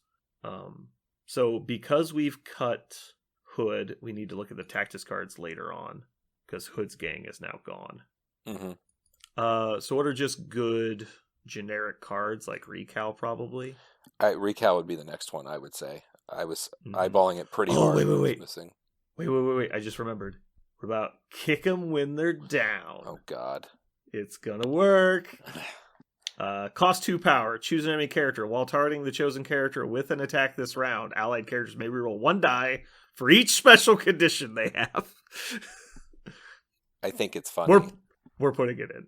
I know. You love it. You love that one. I've never put it in a list before. I don't know why you said I love it. I love that. I mean, if it's ever getting played, it's getting played in this list.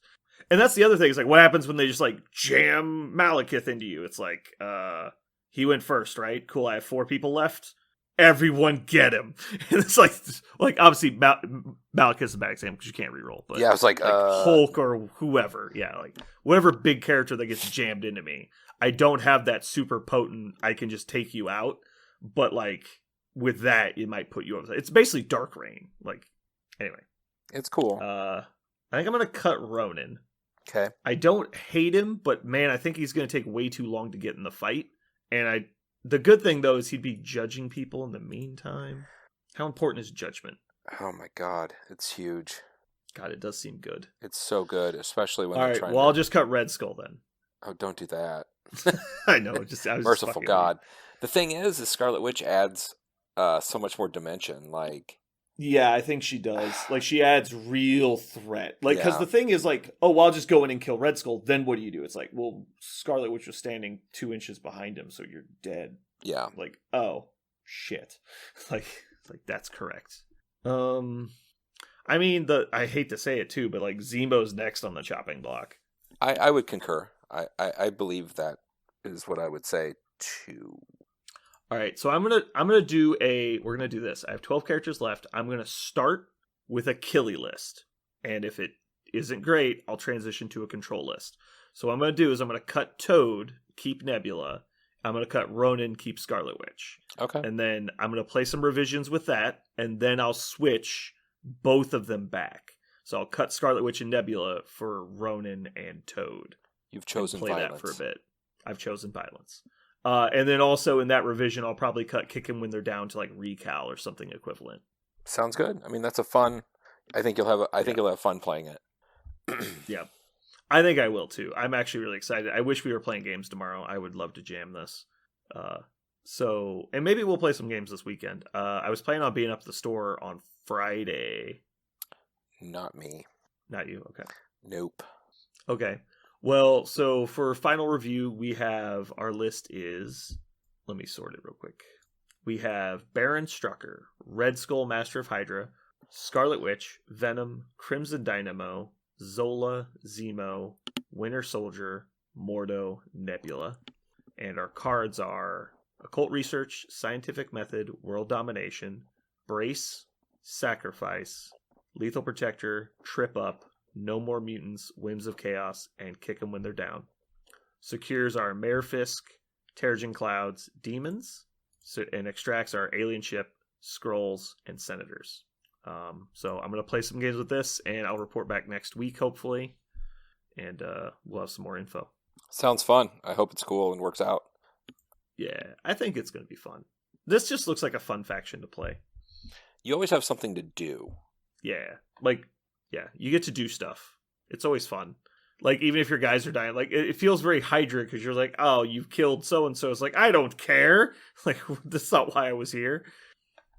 Like, they're like the leave every man behind faction. like I'm just trying to get out with the W, buddy.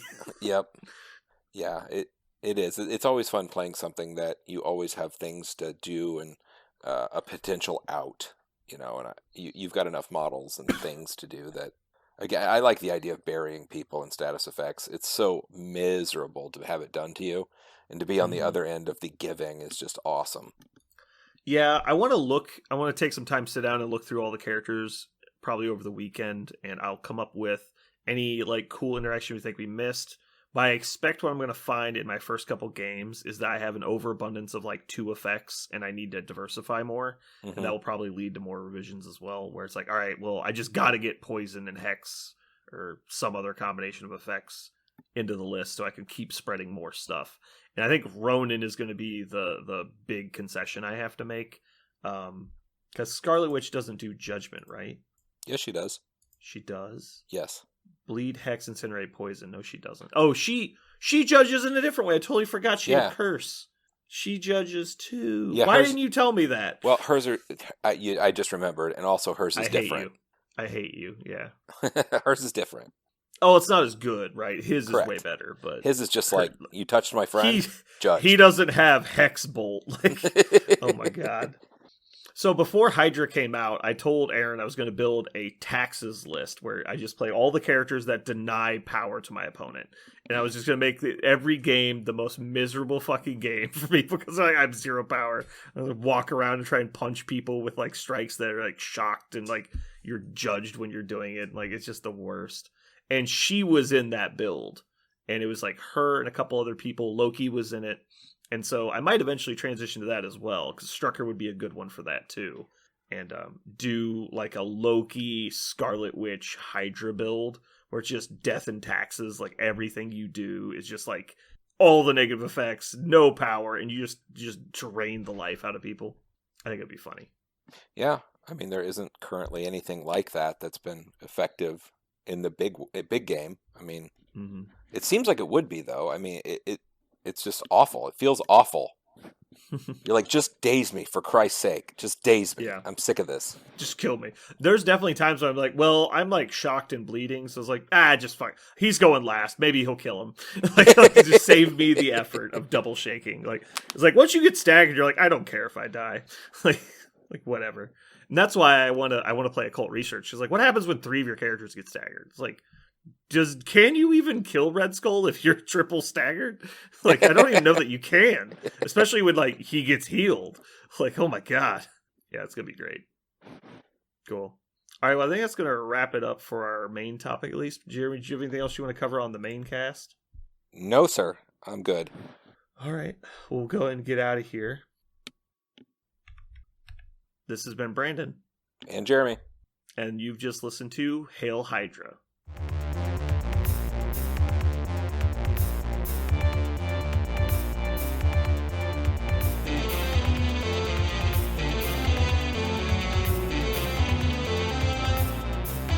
So what are we gonna call this thing? I got it. Okay. Incredible, new, fantastic, astonishing, mighty, original, uncanny, sensational podcast.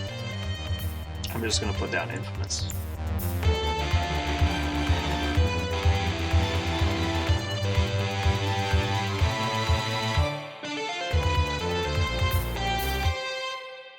I knew we could We do are it. rolling. I mean, I knew I could do it. Dude, I also am confident in my own abilities to do it. To do it. Yup. I mean, I'm kind of a big deal. I mentioned this earlier, but I think it needs to be said. I just whipped my 10-year-old's ass in Madden. So Oh, I thought you were just gonna say beat in general. No, like no. Physically abused. physically beaten would be less demoralizing than what I gave my child.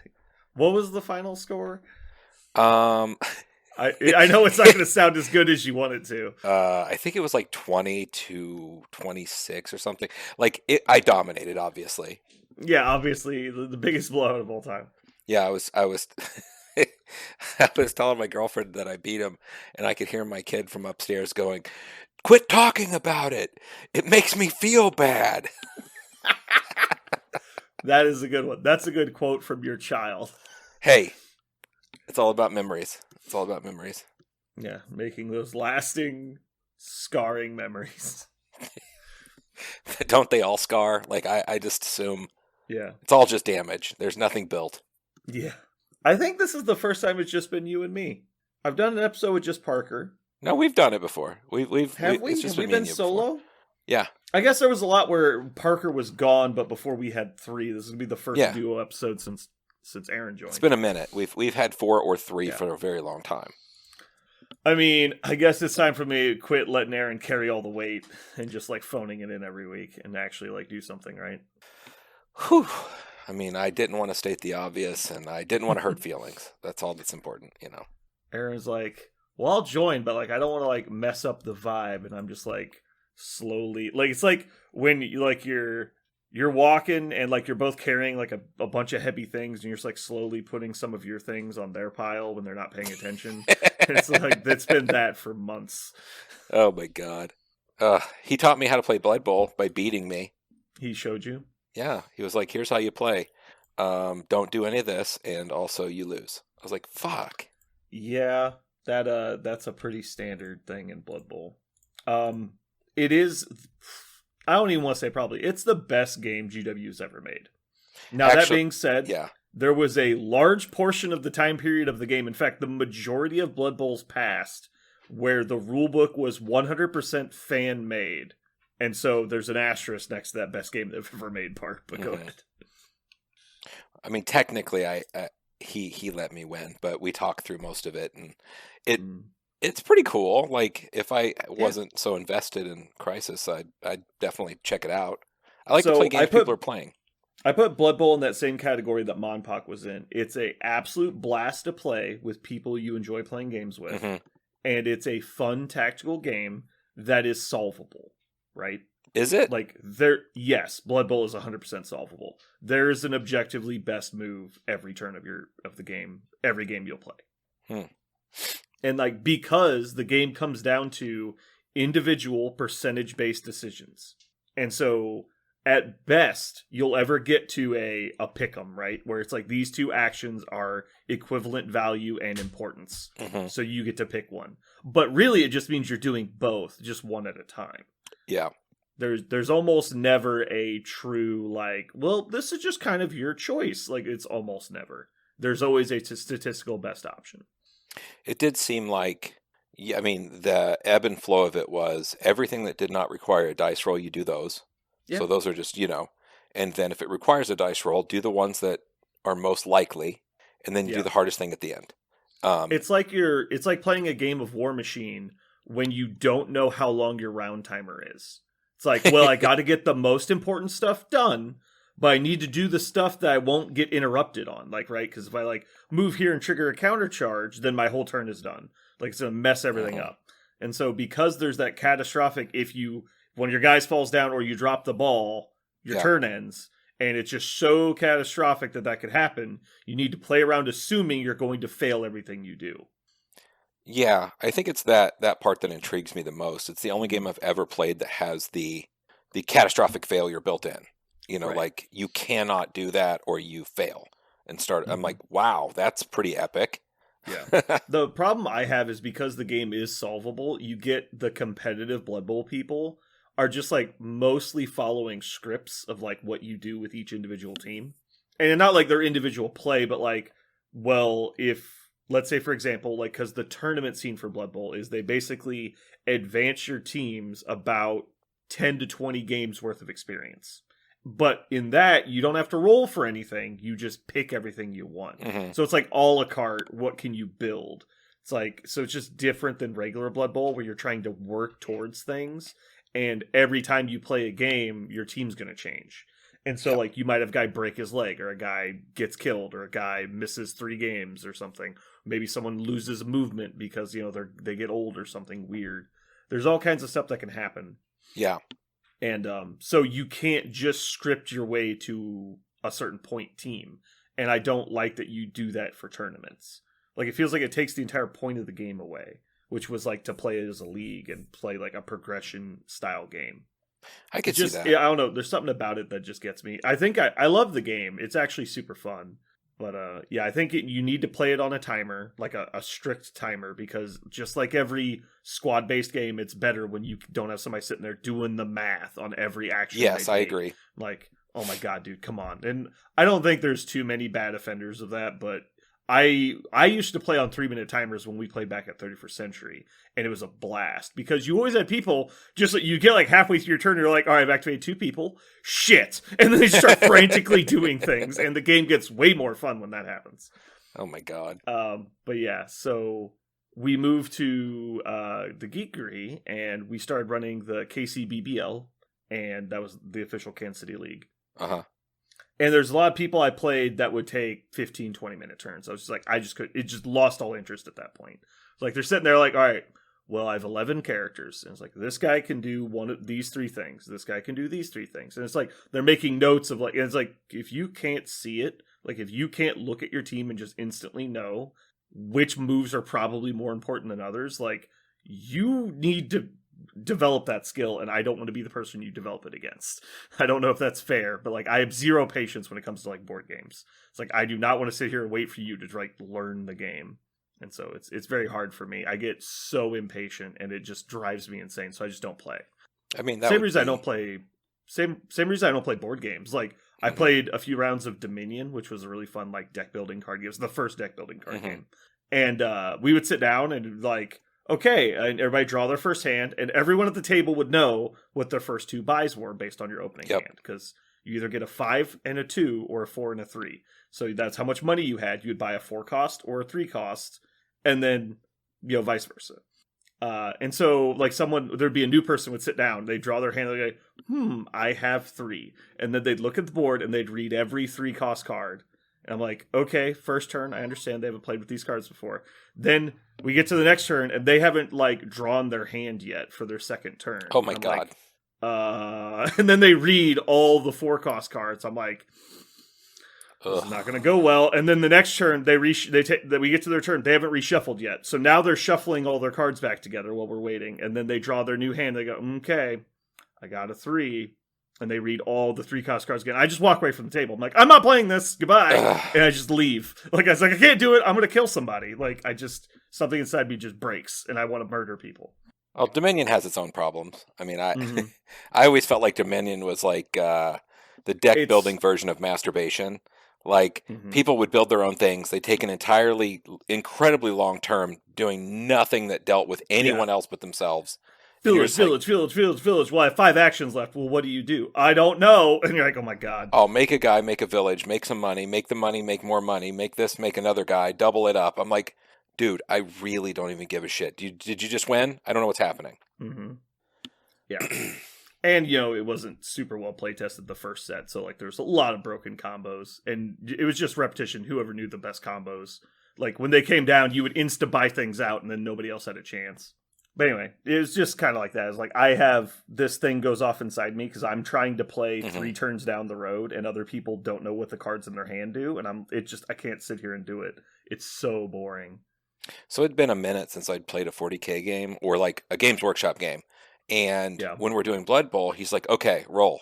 I'm like, what are we doing? He's like, this is what happens at the beginning. I'm like, okay, what is this? Weather? Okay. So we roll for weather. And then it's like, okay, let's see what happens with this. And there's another character, like, fluffy thing that happens. And then another thing where someone could get killed. I'm like, what the fuck is happening? And I forgot about that character that is in, like, Warhammer stuff. It still exists in some places. They're kind of moving away from it, which makes me sad because it's the only thing propping up their fucking psychotic company.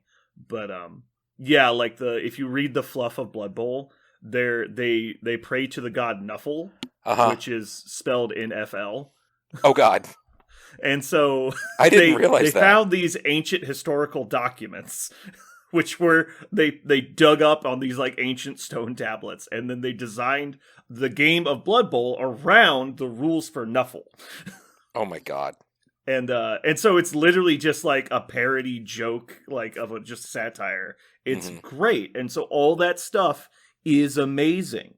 Because they like anytime someone dies, they're like, praise be to Nuffle. Like someone gets their head ripped off, it's like praise to Nuffle. Like it's just like that is clever. It's so great. It's so great. And like GW doesn't lean into that enough. I think the people designing things don't have the same like 80s charm that they used to have. Which it might have just been lightning in a bottle, who knows. But yeah, all that stuff, like I like playing Blood Bowl. I don't like playing competitive Blood Bowl, if that makes sense. Like I don't think it was never designed to be a competitive game. That being said, anything can be a competitive game if it's got a good enough rule set. Yeah. The problem is like because there was never a framework for it, every tournament is different. Like if you go to Spiky Cup, well that's gonna have its own custom rule set written by the guy who runs the event. If you go to Chaos Cup, it's the same thing. Completely custom rule set written by the guy running the event. And all of these tournaments and leagues are different because of that. And that's cool because everything's different, but it's also not super unified. But yeah, I prefer to play in a league setting, and I really only like playing with people I know really well. Yeah, that seems fun. I like a league setting, and I like a time turn because it kind of like it felt like if I had enough time, there's always the best move, kind of like you said. Yeah. And I like that about War Machine. If you had enough time, infinite time, there was always the best play, but you don't have infinite time. So you just do what's there. And I do like that. Well, the problem with like any free movement game, like miniature games in general, War Machine, 40K, any of that stuff, there's such minute incremental movement you can perform in a 360 free movement game that you can't do on stuff like a grid map. So because it's a grid map, it's much more binary, and it's much easier to nail down those exact differences because it's not infinitesimal movement that you have to keep track of and like take into account. So yeah, it's like, okay, well, he can only move to this square. I know that's the maximum he can move. And then I can count out the squares to the end zone and know if he can score or not. And so now I can reverse engineer that, know that if I can prevent him from getting to this location, he can't get to the end zone next turn. Mm-hmm. And so now it's trying to create a defensive wall that prevents him from getting to that, threatening space where he's now threatening to score and stuff like that. And obviously sometimes you just do the best you can because you're trying to fight uphill. And sometimes you're in a strong position and it just becomes, well, I'm actually disadvantaged from scoring here because it would give you the opportunity to get the ball back. And so then they just hide in the corner of the table and build a fortress around themselves and score at the end of the game. And you're like, this is the most boring thing I've ever seen. Because people are just turtling in the corner. I'm like, yeah, but technically it's the most superior move. And I'm like, yeah, I know, but like we're playing a game here, not fucking, trying to win stocks. Like it's not like we're not in it for the math, bro. Like let's play some games. The fucking point of the game is to murder each other with spikes. Like let's get back to the game. Okay. Yeah. But yeah, Blood Bowl, super suggest people should give it a try. I played the Living 6th Edition rulebook, which was the one that came out in like 2016 for the majority of my games, and there's new stuff out now. So, but it's very, very similar to the original stuff. It's pretty popular in our area. A lot of people playing it. That's what intrigues me. I like games that people are playing, Yeah, the Kansas City Blood Bowl League has been going on for a long time in Kansas City. There was dinosaurs and then Blood Bowl. It had a huge spike in attendance this year coming back from COVID. I think it's one of the largest attendances they've had in recent memory. It's like 30-something people are in the league. It's pretty cool. But yeah, it's a fun game. Is Andor over? I don't think so. I totally forgot. I've been so busy now that I'm finally done with all the stuff that I had to do, I'm doing all the stuff I didn't do. And so I totally forgot to watch it today. I watched the first 3 episodes with Heather, my girlfriend, and like she paid attention to it, but she did not like it was just kind of okay, and I could tell in her eyes, right? You can tell. She's like, whatever. This is so fine, I watched the 4th episode by myself and really enjoyed it. So now I'm just gonna roll through it. Like I'm very excited. It's very good. I like it a lot. The beginning does start pretty slow, but it definitely picks up. Now that I see kind of like some hints at what's going to happen here, and like things that are like, oh, okay, this has happened and this hasn't happened yet, and like I can see that it'll be very good. I'm excited about it. Yeah, I'm trying to think of when chronologically it lands, and I think I don't keep too much track of Star Wars stuff, so I think it's basically after prequels, but I think it's after Rebels even. Because it happens like a few years before Rogue One. Yes, I believe so. I know it's obviously before Rogue One, but I think it's like a pace of like 3 to 5 years before. Very interesting. I like it. I think it's really cool watching the X-Wings or whatever fly through the hills, and they're like, oh shit, and they're like, we don't want to be caught, and they just seem terrifying. I mean, they're just like shepherds or whatever, and they're just like, people against these ships. Like, really? Yeah. It's like I love it because it really gives you a view of what the Empire is other than just stormtroopers. Like, you can say the Empire all day long, but you don't know why they're bad. Mm-hmm. And then in the show, you finally see like why they're bad other than things Darth Vader has done. You're like, yeah, this one guy is total dick. Totally agree. But like, didn't they bring like, civilization to like half the galaxy? Like maybe you could forgo one guy being a total dick. I don't know. And so, yeah, now I like where it's at. Yeah, there's a lot of good shows right now. The My Hero Academia Season 6 has been nuts. It's been so good. I'm watching the new Bleach as well. Bleach 1,000 Year Blood War on Hulu. Mm-hmm. It's been good. Mostly the animation has been amazing. But I don't know. Bleach has this habit of doing like very formulaic plot lines. And we're in the middle of like cliffhanger season, and so every episode is just like you kind of figure out what happened last time, but then you get another cliffhanger, and so it's just like it's setting up the dominoes, and so we'll get to the point where they all fall down and it'll be amazing, but right now it's just setting up dominoes. Is Bleach the one that has 1 million episodes?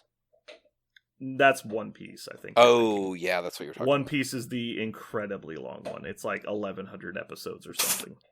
It's like how could you even? Why?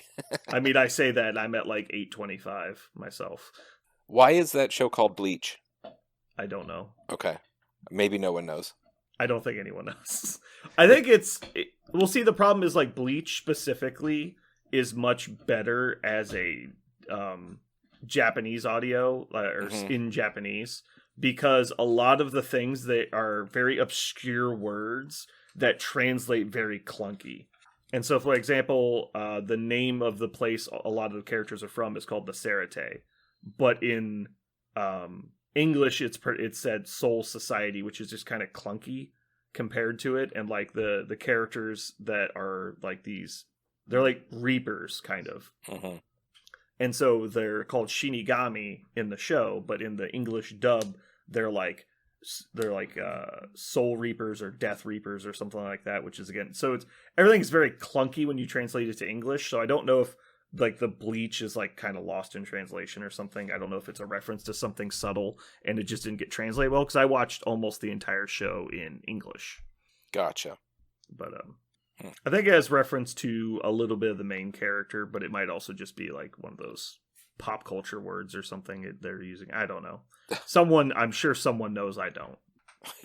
It was supposed to be White Ghost, and yeah, it could be any number of like small things like that. But the reason it was super popular originally is because the animation was really next level compared to all the other shows out. It does look cool. Yeah, typical anime main character. The main character in the show is basically every version of everything you could ever be, and has super plot armor, and so it's like a lot of people don't like it for that. But because he's like the main character literally moves the entire story and is like better than everyone. It's like Goku levels of like, okay, well, if only there wasn't this one dickhead that lives on this one planet in the middle of this tiny universe that just randomly is like a god and can fight anything, then the whole show doesn't work without him. Like, well, the one thing I've learned about this anime stuff, and I only have the small vocabulary in anime, which is Ninja Scrolls and Princess Mononoke, and I enjoyed those a lot. I bet you enjoyed Ninja Scroll a lot. I did. A lot. It was real good. Like, from the ages of like 14 to 20, it was like your favorite anime. It was the best. It was the only one. Like, I'm pretty certain I wasn't supposed to be able to watch Blockbuster did not know. They put it in the wrong section. Oh, mercy. But of those things I know, I just can't seem to follow the shows. Like, and if I was to follow a show and the firefighter girl isn't tripping and her clothes are coming off, I just will not. Oh God, Firefight! Yeah, that Fire Force. That's the Fire Force. That show is so beautifully animated. It really is, and also so cringe to watch sometimes. It's insane. It's like I don't understand how it's like not R-rated. Like, it's so nuts. Like, my character's purpose in the show is my clothes fall off. Oh yeah, what? Just and endless. She YouTube literally clips. is plot armor for some people, because like they'll be about to die and she'll be in the background and her clothes will fall off in an instant and distract the villain from killing somebody. I'm like, what is happening? Like, how did they write this? Oh man, how didn't they write that? Like, yeah. Just so, not even real spoilers, but like the main character has, because in this universe, people have pyrokinesis and at different degrees, and there's different like categories of pyrokinetics. One group can control fire that already exists, like Pyro from Marvel. The other group can create fire, and Semi can control it. And then there's a third category where they can basically do both, and those people are extremely rare, obviously, because the show. So anyway, the character in the show is the second group that can create fire and kind of control it. And his way that he manifests fire is he shoots fire out of his feet. So he basically has rocket feet. Okay, I'm in. Yeah, cool, right? Sold me. It's actually, the first episode does a really good job of showing how interesting his ability is, because he basically can fly in semi-controlled short bursts. But the thing he uses is mostly that he can close gaps on people really quickly, and then do these like super powerful kicks by accelerating his legs, which is kind of cool. And again, the animation is absolutely amazing. And so that's going on, and like, but he can like hover like very chaotically. He basically flies kind of like Iron Man at the start of the show, but very like experimental. And then by like halfway through the first season, He's flying faster than time can move. He's flying and reversing time like Superman. I'm just like, what is happening? Like, Wow. who wrote this? Like, it's so crazy. One of the characters uses fire to stop time. I'm like, that's not how fire works. I'm pretty sure if we thought that was even theoretically possible physically, we'd be doing some research on that. It's so stupid. It's like he uses it to create like I don't know, like, was it absolute zero effectively, like by pulling the heat out of the air and stops time for everybody else without hurting anything. It's so fucked. And it's just like these two people are fighting each other. And it's just like, okay, like I guess we're just going down this road. 100% N. Yeah, again, it looks amazing. The story's pretty cool. Some of the characters are cool. It's super campy and like anime. Mhm. And like, so it's got like the like teardrop all the time, like that when they make jokes at each other and stuff. But yeah, it's a weird show. I just like all the YouTube clips. It's just so funny. Yeah. It's so worth it just to watch those. Oh yeah, there's a bunch of scenes where like two girls will be in a room and like for some reason one of them's naked and like they're talking about some really personal stuff. I'm like, what is going on? Like, who's writing this? I feel like someone needs to get a hold of this person because they're just they need help. Yeah. I like Bleach. I like My Hero Academia. There was another one I just watched. I can't remember. Oh, Jujutsu Kaisen's awesome. If you want to watch an anime and you don't want to get too crazy in, you should watch Jujutsu Kaisen. There's only one season. Is that a Netflix one? And yeah, and there's also a movie. So I would say watch the movie. It's not on Netflix. It's on Crunchyroll. Okay. I'll give you my login. You can use my login. Don't tell anybody though. I won't. No one will know. No one will know. Good. But yeah, Jujutsu Kaisen, there's a movie that's kind of slow, but it explains kind of the world. And then the first season picks up after the movie, but the movie came out second. So it's like a prequel movie. And then the second season should be out soon. Okay.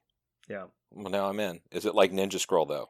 It is probably the closest thing to Ninja Scroll that you will see. Yeah. What upset me even more is I realized there was a Ninja Scroll 2, and I refused to watch it. You cannot remake that shit. I don't know. I mean, I want to say I actually tried to watch it at one point. It had like nothing to do with the first movie. I don't remember though. I could be completely wrong. Don't quote me on that. I refuse to watch it. I will not let it dampen. Yeah, I might just watch it on fast forward and be like, this is not what I was This is looking not for. it. No one is getting the throat needle. Yeah. That's so funny. Blockbuster. Yep. Dude, it's Yup. I can't tell you how many people is like you bring up Ninja Scroll, they're like, yes! Like, it's like, oh my god, Changed my life. how could you let 14-year-old boys watch this? Like, I painted an entire Dark Eldar army watching Ninja Scrolls on repeat. I bet you did. I did. It's Mhm. part of my life. Oh boy. All right. Let's get going. I wonder if there's some people like, what are they talking about? There's no way to know. I went like 80% of people know what Ninja Scroll is. Like they gotta know. Oh, It's you just have a to know. thing. If they don't, Everyone they need to look knows. it up. Yeah. Just they Yeah. got to get back in the know. What's Predator? Is that a movie? Oh, Jesus Christ! Just turn it off. Yeah. All right. Let's go ahead and get started. I Yep. guess we'll see how this goes. Nice. I'm very sure we've already used the Hail Hydra episode title before, but I don't know that it matters. Like who's gonna? I think This they're time called we Cops. meant it. Regardless, This time we meant it. This was Yeah, for well, real. I think. Well, the trick is you're supposed to Hail Hydra multiple times, and so Oh, fuck. it's okay. Yeah. You didn't mean it. You didn't check our listener base. Are we double tripling? Are we triple tripling? No, unfortunately, we're well, I checked it a few days later. We had regressed to the mean, I think is the term. Damn it! Yeah. We backslid back into our normal stance. Yeah. So I imagine it's just a product of every time we go to a con, there's like a Mhm. huge spike. Well, the episodes look good. The audience size is still way up, but it's because the last episode came out less than a week ago, so that's going to plummet soon, I'm sure. Yeah, I mean, it looks like we're about at the norm again. Yeah. Have you posted? And maybe any it's of just that people like listening to convention battle reports. Or Yeah. something. I don't know. Have you posted any of the Warfare games? No, I haven't. I did manage to transfer them from my 8 memory cards that were completely full to my computer, but that's all. I've done. Gotcha. Maybe that'll be a weekend project. Because I mean, once I get going and I can set some time aside, I can knock them out really quick. Yeah. Problem is, like, I need time when I'm not multitasking. It's not something I can do while multitasking. And so I need to be able to sit down and focus on editing videos. Because I can't like be kind of working or like kind of like editing the podcast. I can't be doing all that other stuff at the same time. I need to just focus on it. Gotcha. But yeah, it'll probably be up soonish. And I do want to start focusing more on battle reports. I'm going to try and get some more cameras soon, so I can record multiple games per round. I need somebody who is a friend of the podcast and likes traveling to events we go to, but doesn't like playing games, to contact me. And I need you to run the cameras while I'm playing. Yeah. Or I'm going to have to stop playing, which is going to suck. My hope is, like, I'm going to try and convince Aaron to make Perrin run the cameras. Well. It's like, hey, I'm paying for your room. You have to run the cameras or something like that. It'll be great. There you go. Mm-hmm. Yeah. Well, I plan on being at the store on Monday. I know that's your guys' busy day, but. Oh, yeah? I'll be down for games on Monday, probably. Especially earlier.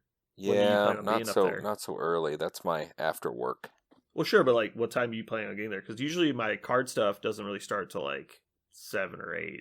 4:30ish, somewhere in there. Yeah, I usually get off. That's time for like 2 games. So my robot from work is now on the news, and I'm also on the news. Mm-hmm. Yeah, I've been on the news. All right. Were you pulled out of a burning car filled with liquor and drugs? No, I was in a parking lot.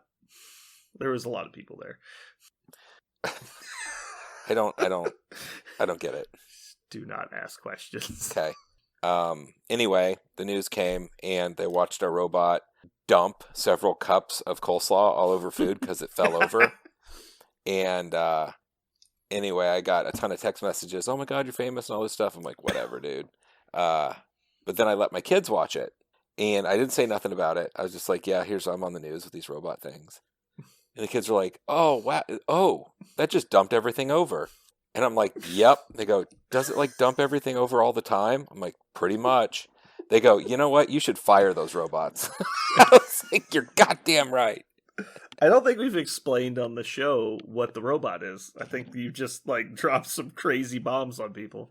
So Jeremy works at a restaurant of sorts, and they just hired the manager hired a robot. Is the term I'm going to use. It's like a showbiz pizza giant to mouse. To move food from the kitchen to the dining room.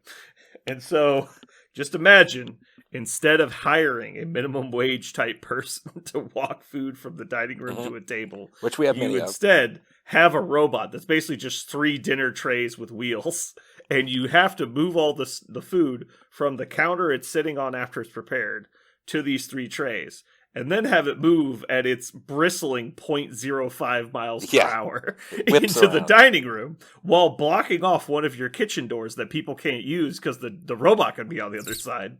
It drive into the dining room to a pre-programmed location, then have that same person that loaded the trays follow it all the way to the table, and then take the food off the tray. Yeah, you understand it exactly. The part you didn't understand is they're not paying us to do it. We're paying a company money to make this happen. Just so the world understands what this is like.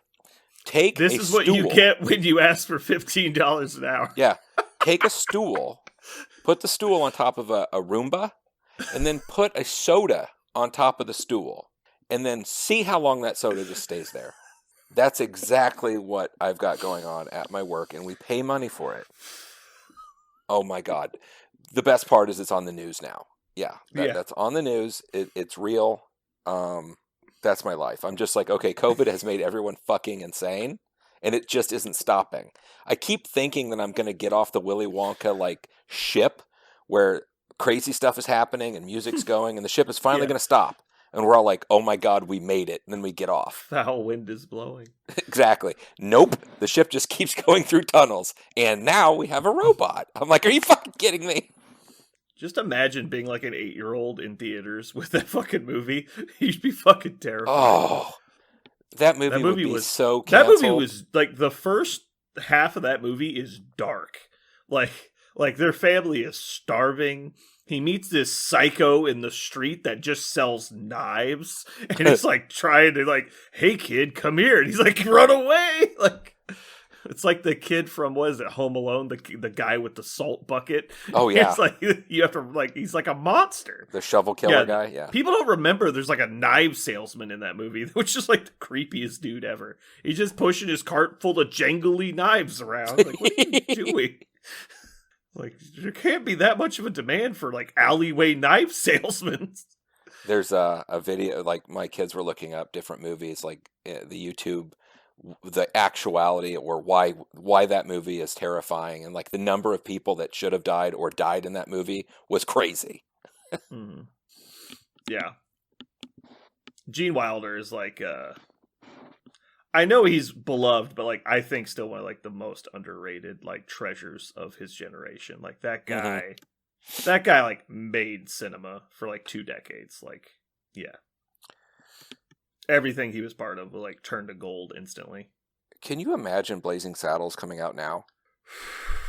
No, No, literally no. Like there's the intentionally offensive movies that are like Tropic Thunder is a perfect example. Yes. It's intentionally offensive to draw attention to the fact. Like, right, Always Sunny is very much the same way. Like they draw attention to the uncomfortable thing in the room by making fun of it. And I love that stuff. Mhm. Like I absolutely love that kind of humor. There is zero chance you could release that movie in theaters now. Like it'd be protested and boycotted and like they'd burn theaters down for trying to show it. And sure, like you can say it was a different time, but that was not a good time. Like, but yeah, I don't think you could make Tropic Thunder. Like Tropic Thunder would not only get protested, but like, Yeah. it would be blacklisted in a lot of theaters. Like they just wouldn't show it. But it's a fucking hysterically brilliant movie with obviously no like dark side to it. Like it's all just lighthearted fun. But like but people can't talk about that kind of stuff. Like the fact that like RDJ does blackface in the movie, basically, and like everyone, but that becomes the topic, and the whole point of it is like it's so not okay that people think they can do this, and it's making fun of the actors who are like whitewashing and like thinking it's okay, and the whole point is it's satire. Like the guy is deranged and thinks that it's okay that he's playing a black man, but like that's the point. It's supposed to be not okay to draw attention to it, and people just jump right past it to and read the list of facts to you, and you're like, this isn't okay. Like whatever. Was that the last movie that stands out like that? Like I can't think of anything beyond that. I mean, like A-list blockbuster movies, probably. Yeah. Like White Chicks didn't age very well, but oh Lord, no. Yeah, well, that was just because it was trash, though. Like it's such a bad movie. Like no one was defending it. They're like, stop, please stop making this. Yeah, you guys, you're all done. Yeah. Even the actors are like, can we stop? Like this is so bad. Man, I don't know. I mean, I'm sure there's a lot of truly racist cinema coming out that is actually just, but it's like none of it is like, Hollywood level stuff. Sure.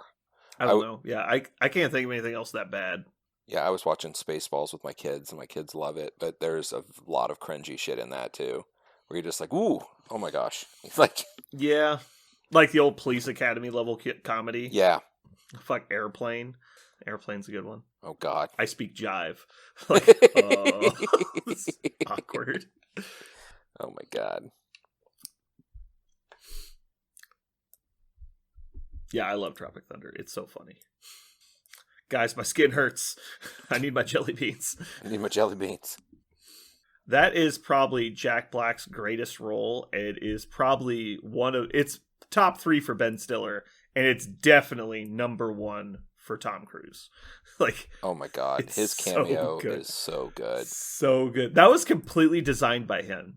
That's what that character was made up by Tom Cruise. That character didn't exist in the movie. just hearing them talk about it and how they created that character and like his whole deal and like He's like, I need fat hands, fat hairy hands. he drinks the Diet director's like, Coke. what Yeah, are like, you what? talking about? What? He's like, trust me, it will make sense when you see it. He's like, I don't think so. And they run a test reel, right? Like he gets in the costume. He has the makeup team design the outfit that he wears in the movie. And they shoot the test footage and they send it to the director. He's like, I don't know, man. I don't think we can do this. And he's like, no. It will make sense. Wait till you hear the music. And he's like, I don't know what music can save this. And then they finally get the Apple Bottom Jeans song and they play it over the top. And he's like doing the fucking awkward ass dancing. Dude. And then they send it to him and he's like, okay, I get it. I get it now. Like he's like, you're greenlit. We'll put it in the movie. God, it's so funny.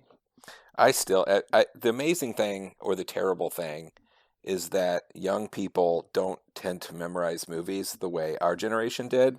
So, and that's one of those that has so many good quotes in it. Mm-hmm. And like at work, I don't know, once a week, I'll tell people that I killed the thing that I love the most. Yeah. They have no idea. Like, oh my God. So good. I think that's actually due to it's like a generational like comedy thing. Mhm. So 80s was, and it might have been partially due to their complete lack of visual effects that they had. Like everything was practical back then because they didn't have the budget for like Star Wars level effects in every movie. And so everything was like dialogue based humor. There wasn't that much situational based visual humor outside of like slapsticks, Three Stooges level stuff. And so like think back to like Ghostbusters. And Ghostbusters was a blockbuster with a huge budget that had great special effects for its time. Mm-hmm. But you can put on Ghostbusters and not look at the TV once, never be lost, and have a great time. Yeah. Because it's almost exclusively dialogue based. As where movies nowadays, like even Step Brothers, which is like a really good dialogue movie, you have to see like it's not the same without the visual. Mm-hmm. And so it's just the way we make movies now is different.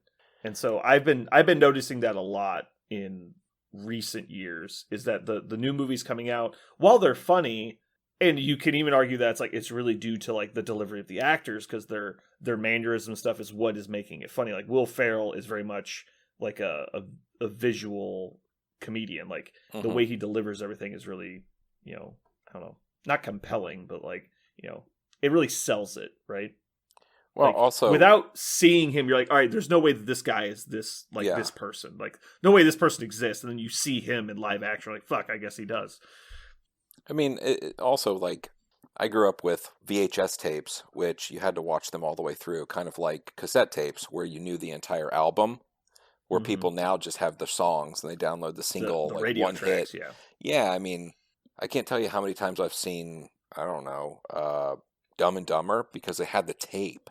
Like, and that's just what we had. Like, I watched that. We didn't have streaming. You just had the movie. We had, This is after DVDs, but we had the day Talladega Nights came out on DVD, we bought it.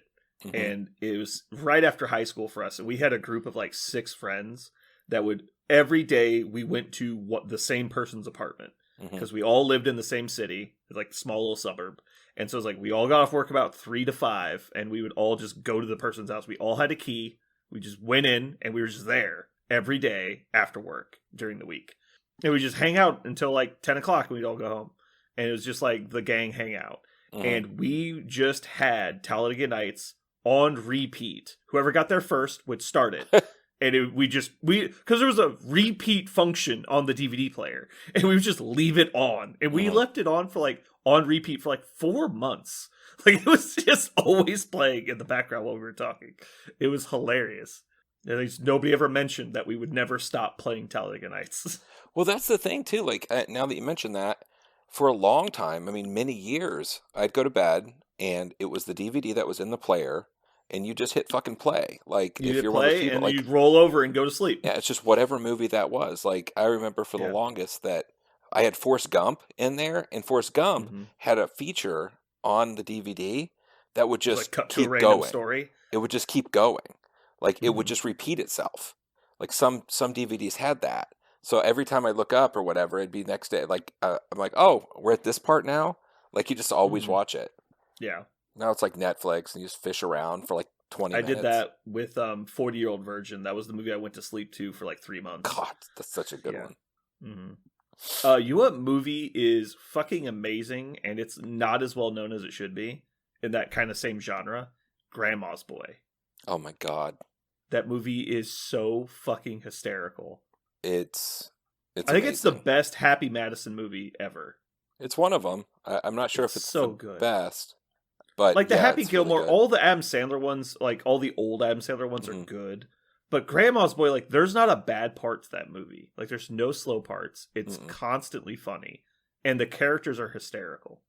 You can't act like that when the lion's here, like Yeah. or the tiger, whatever. Yeah. It No, was- it's the lion. It was a lion. Oh my It's God! like, dude, are you coming back to work? What?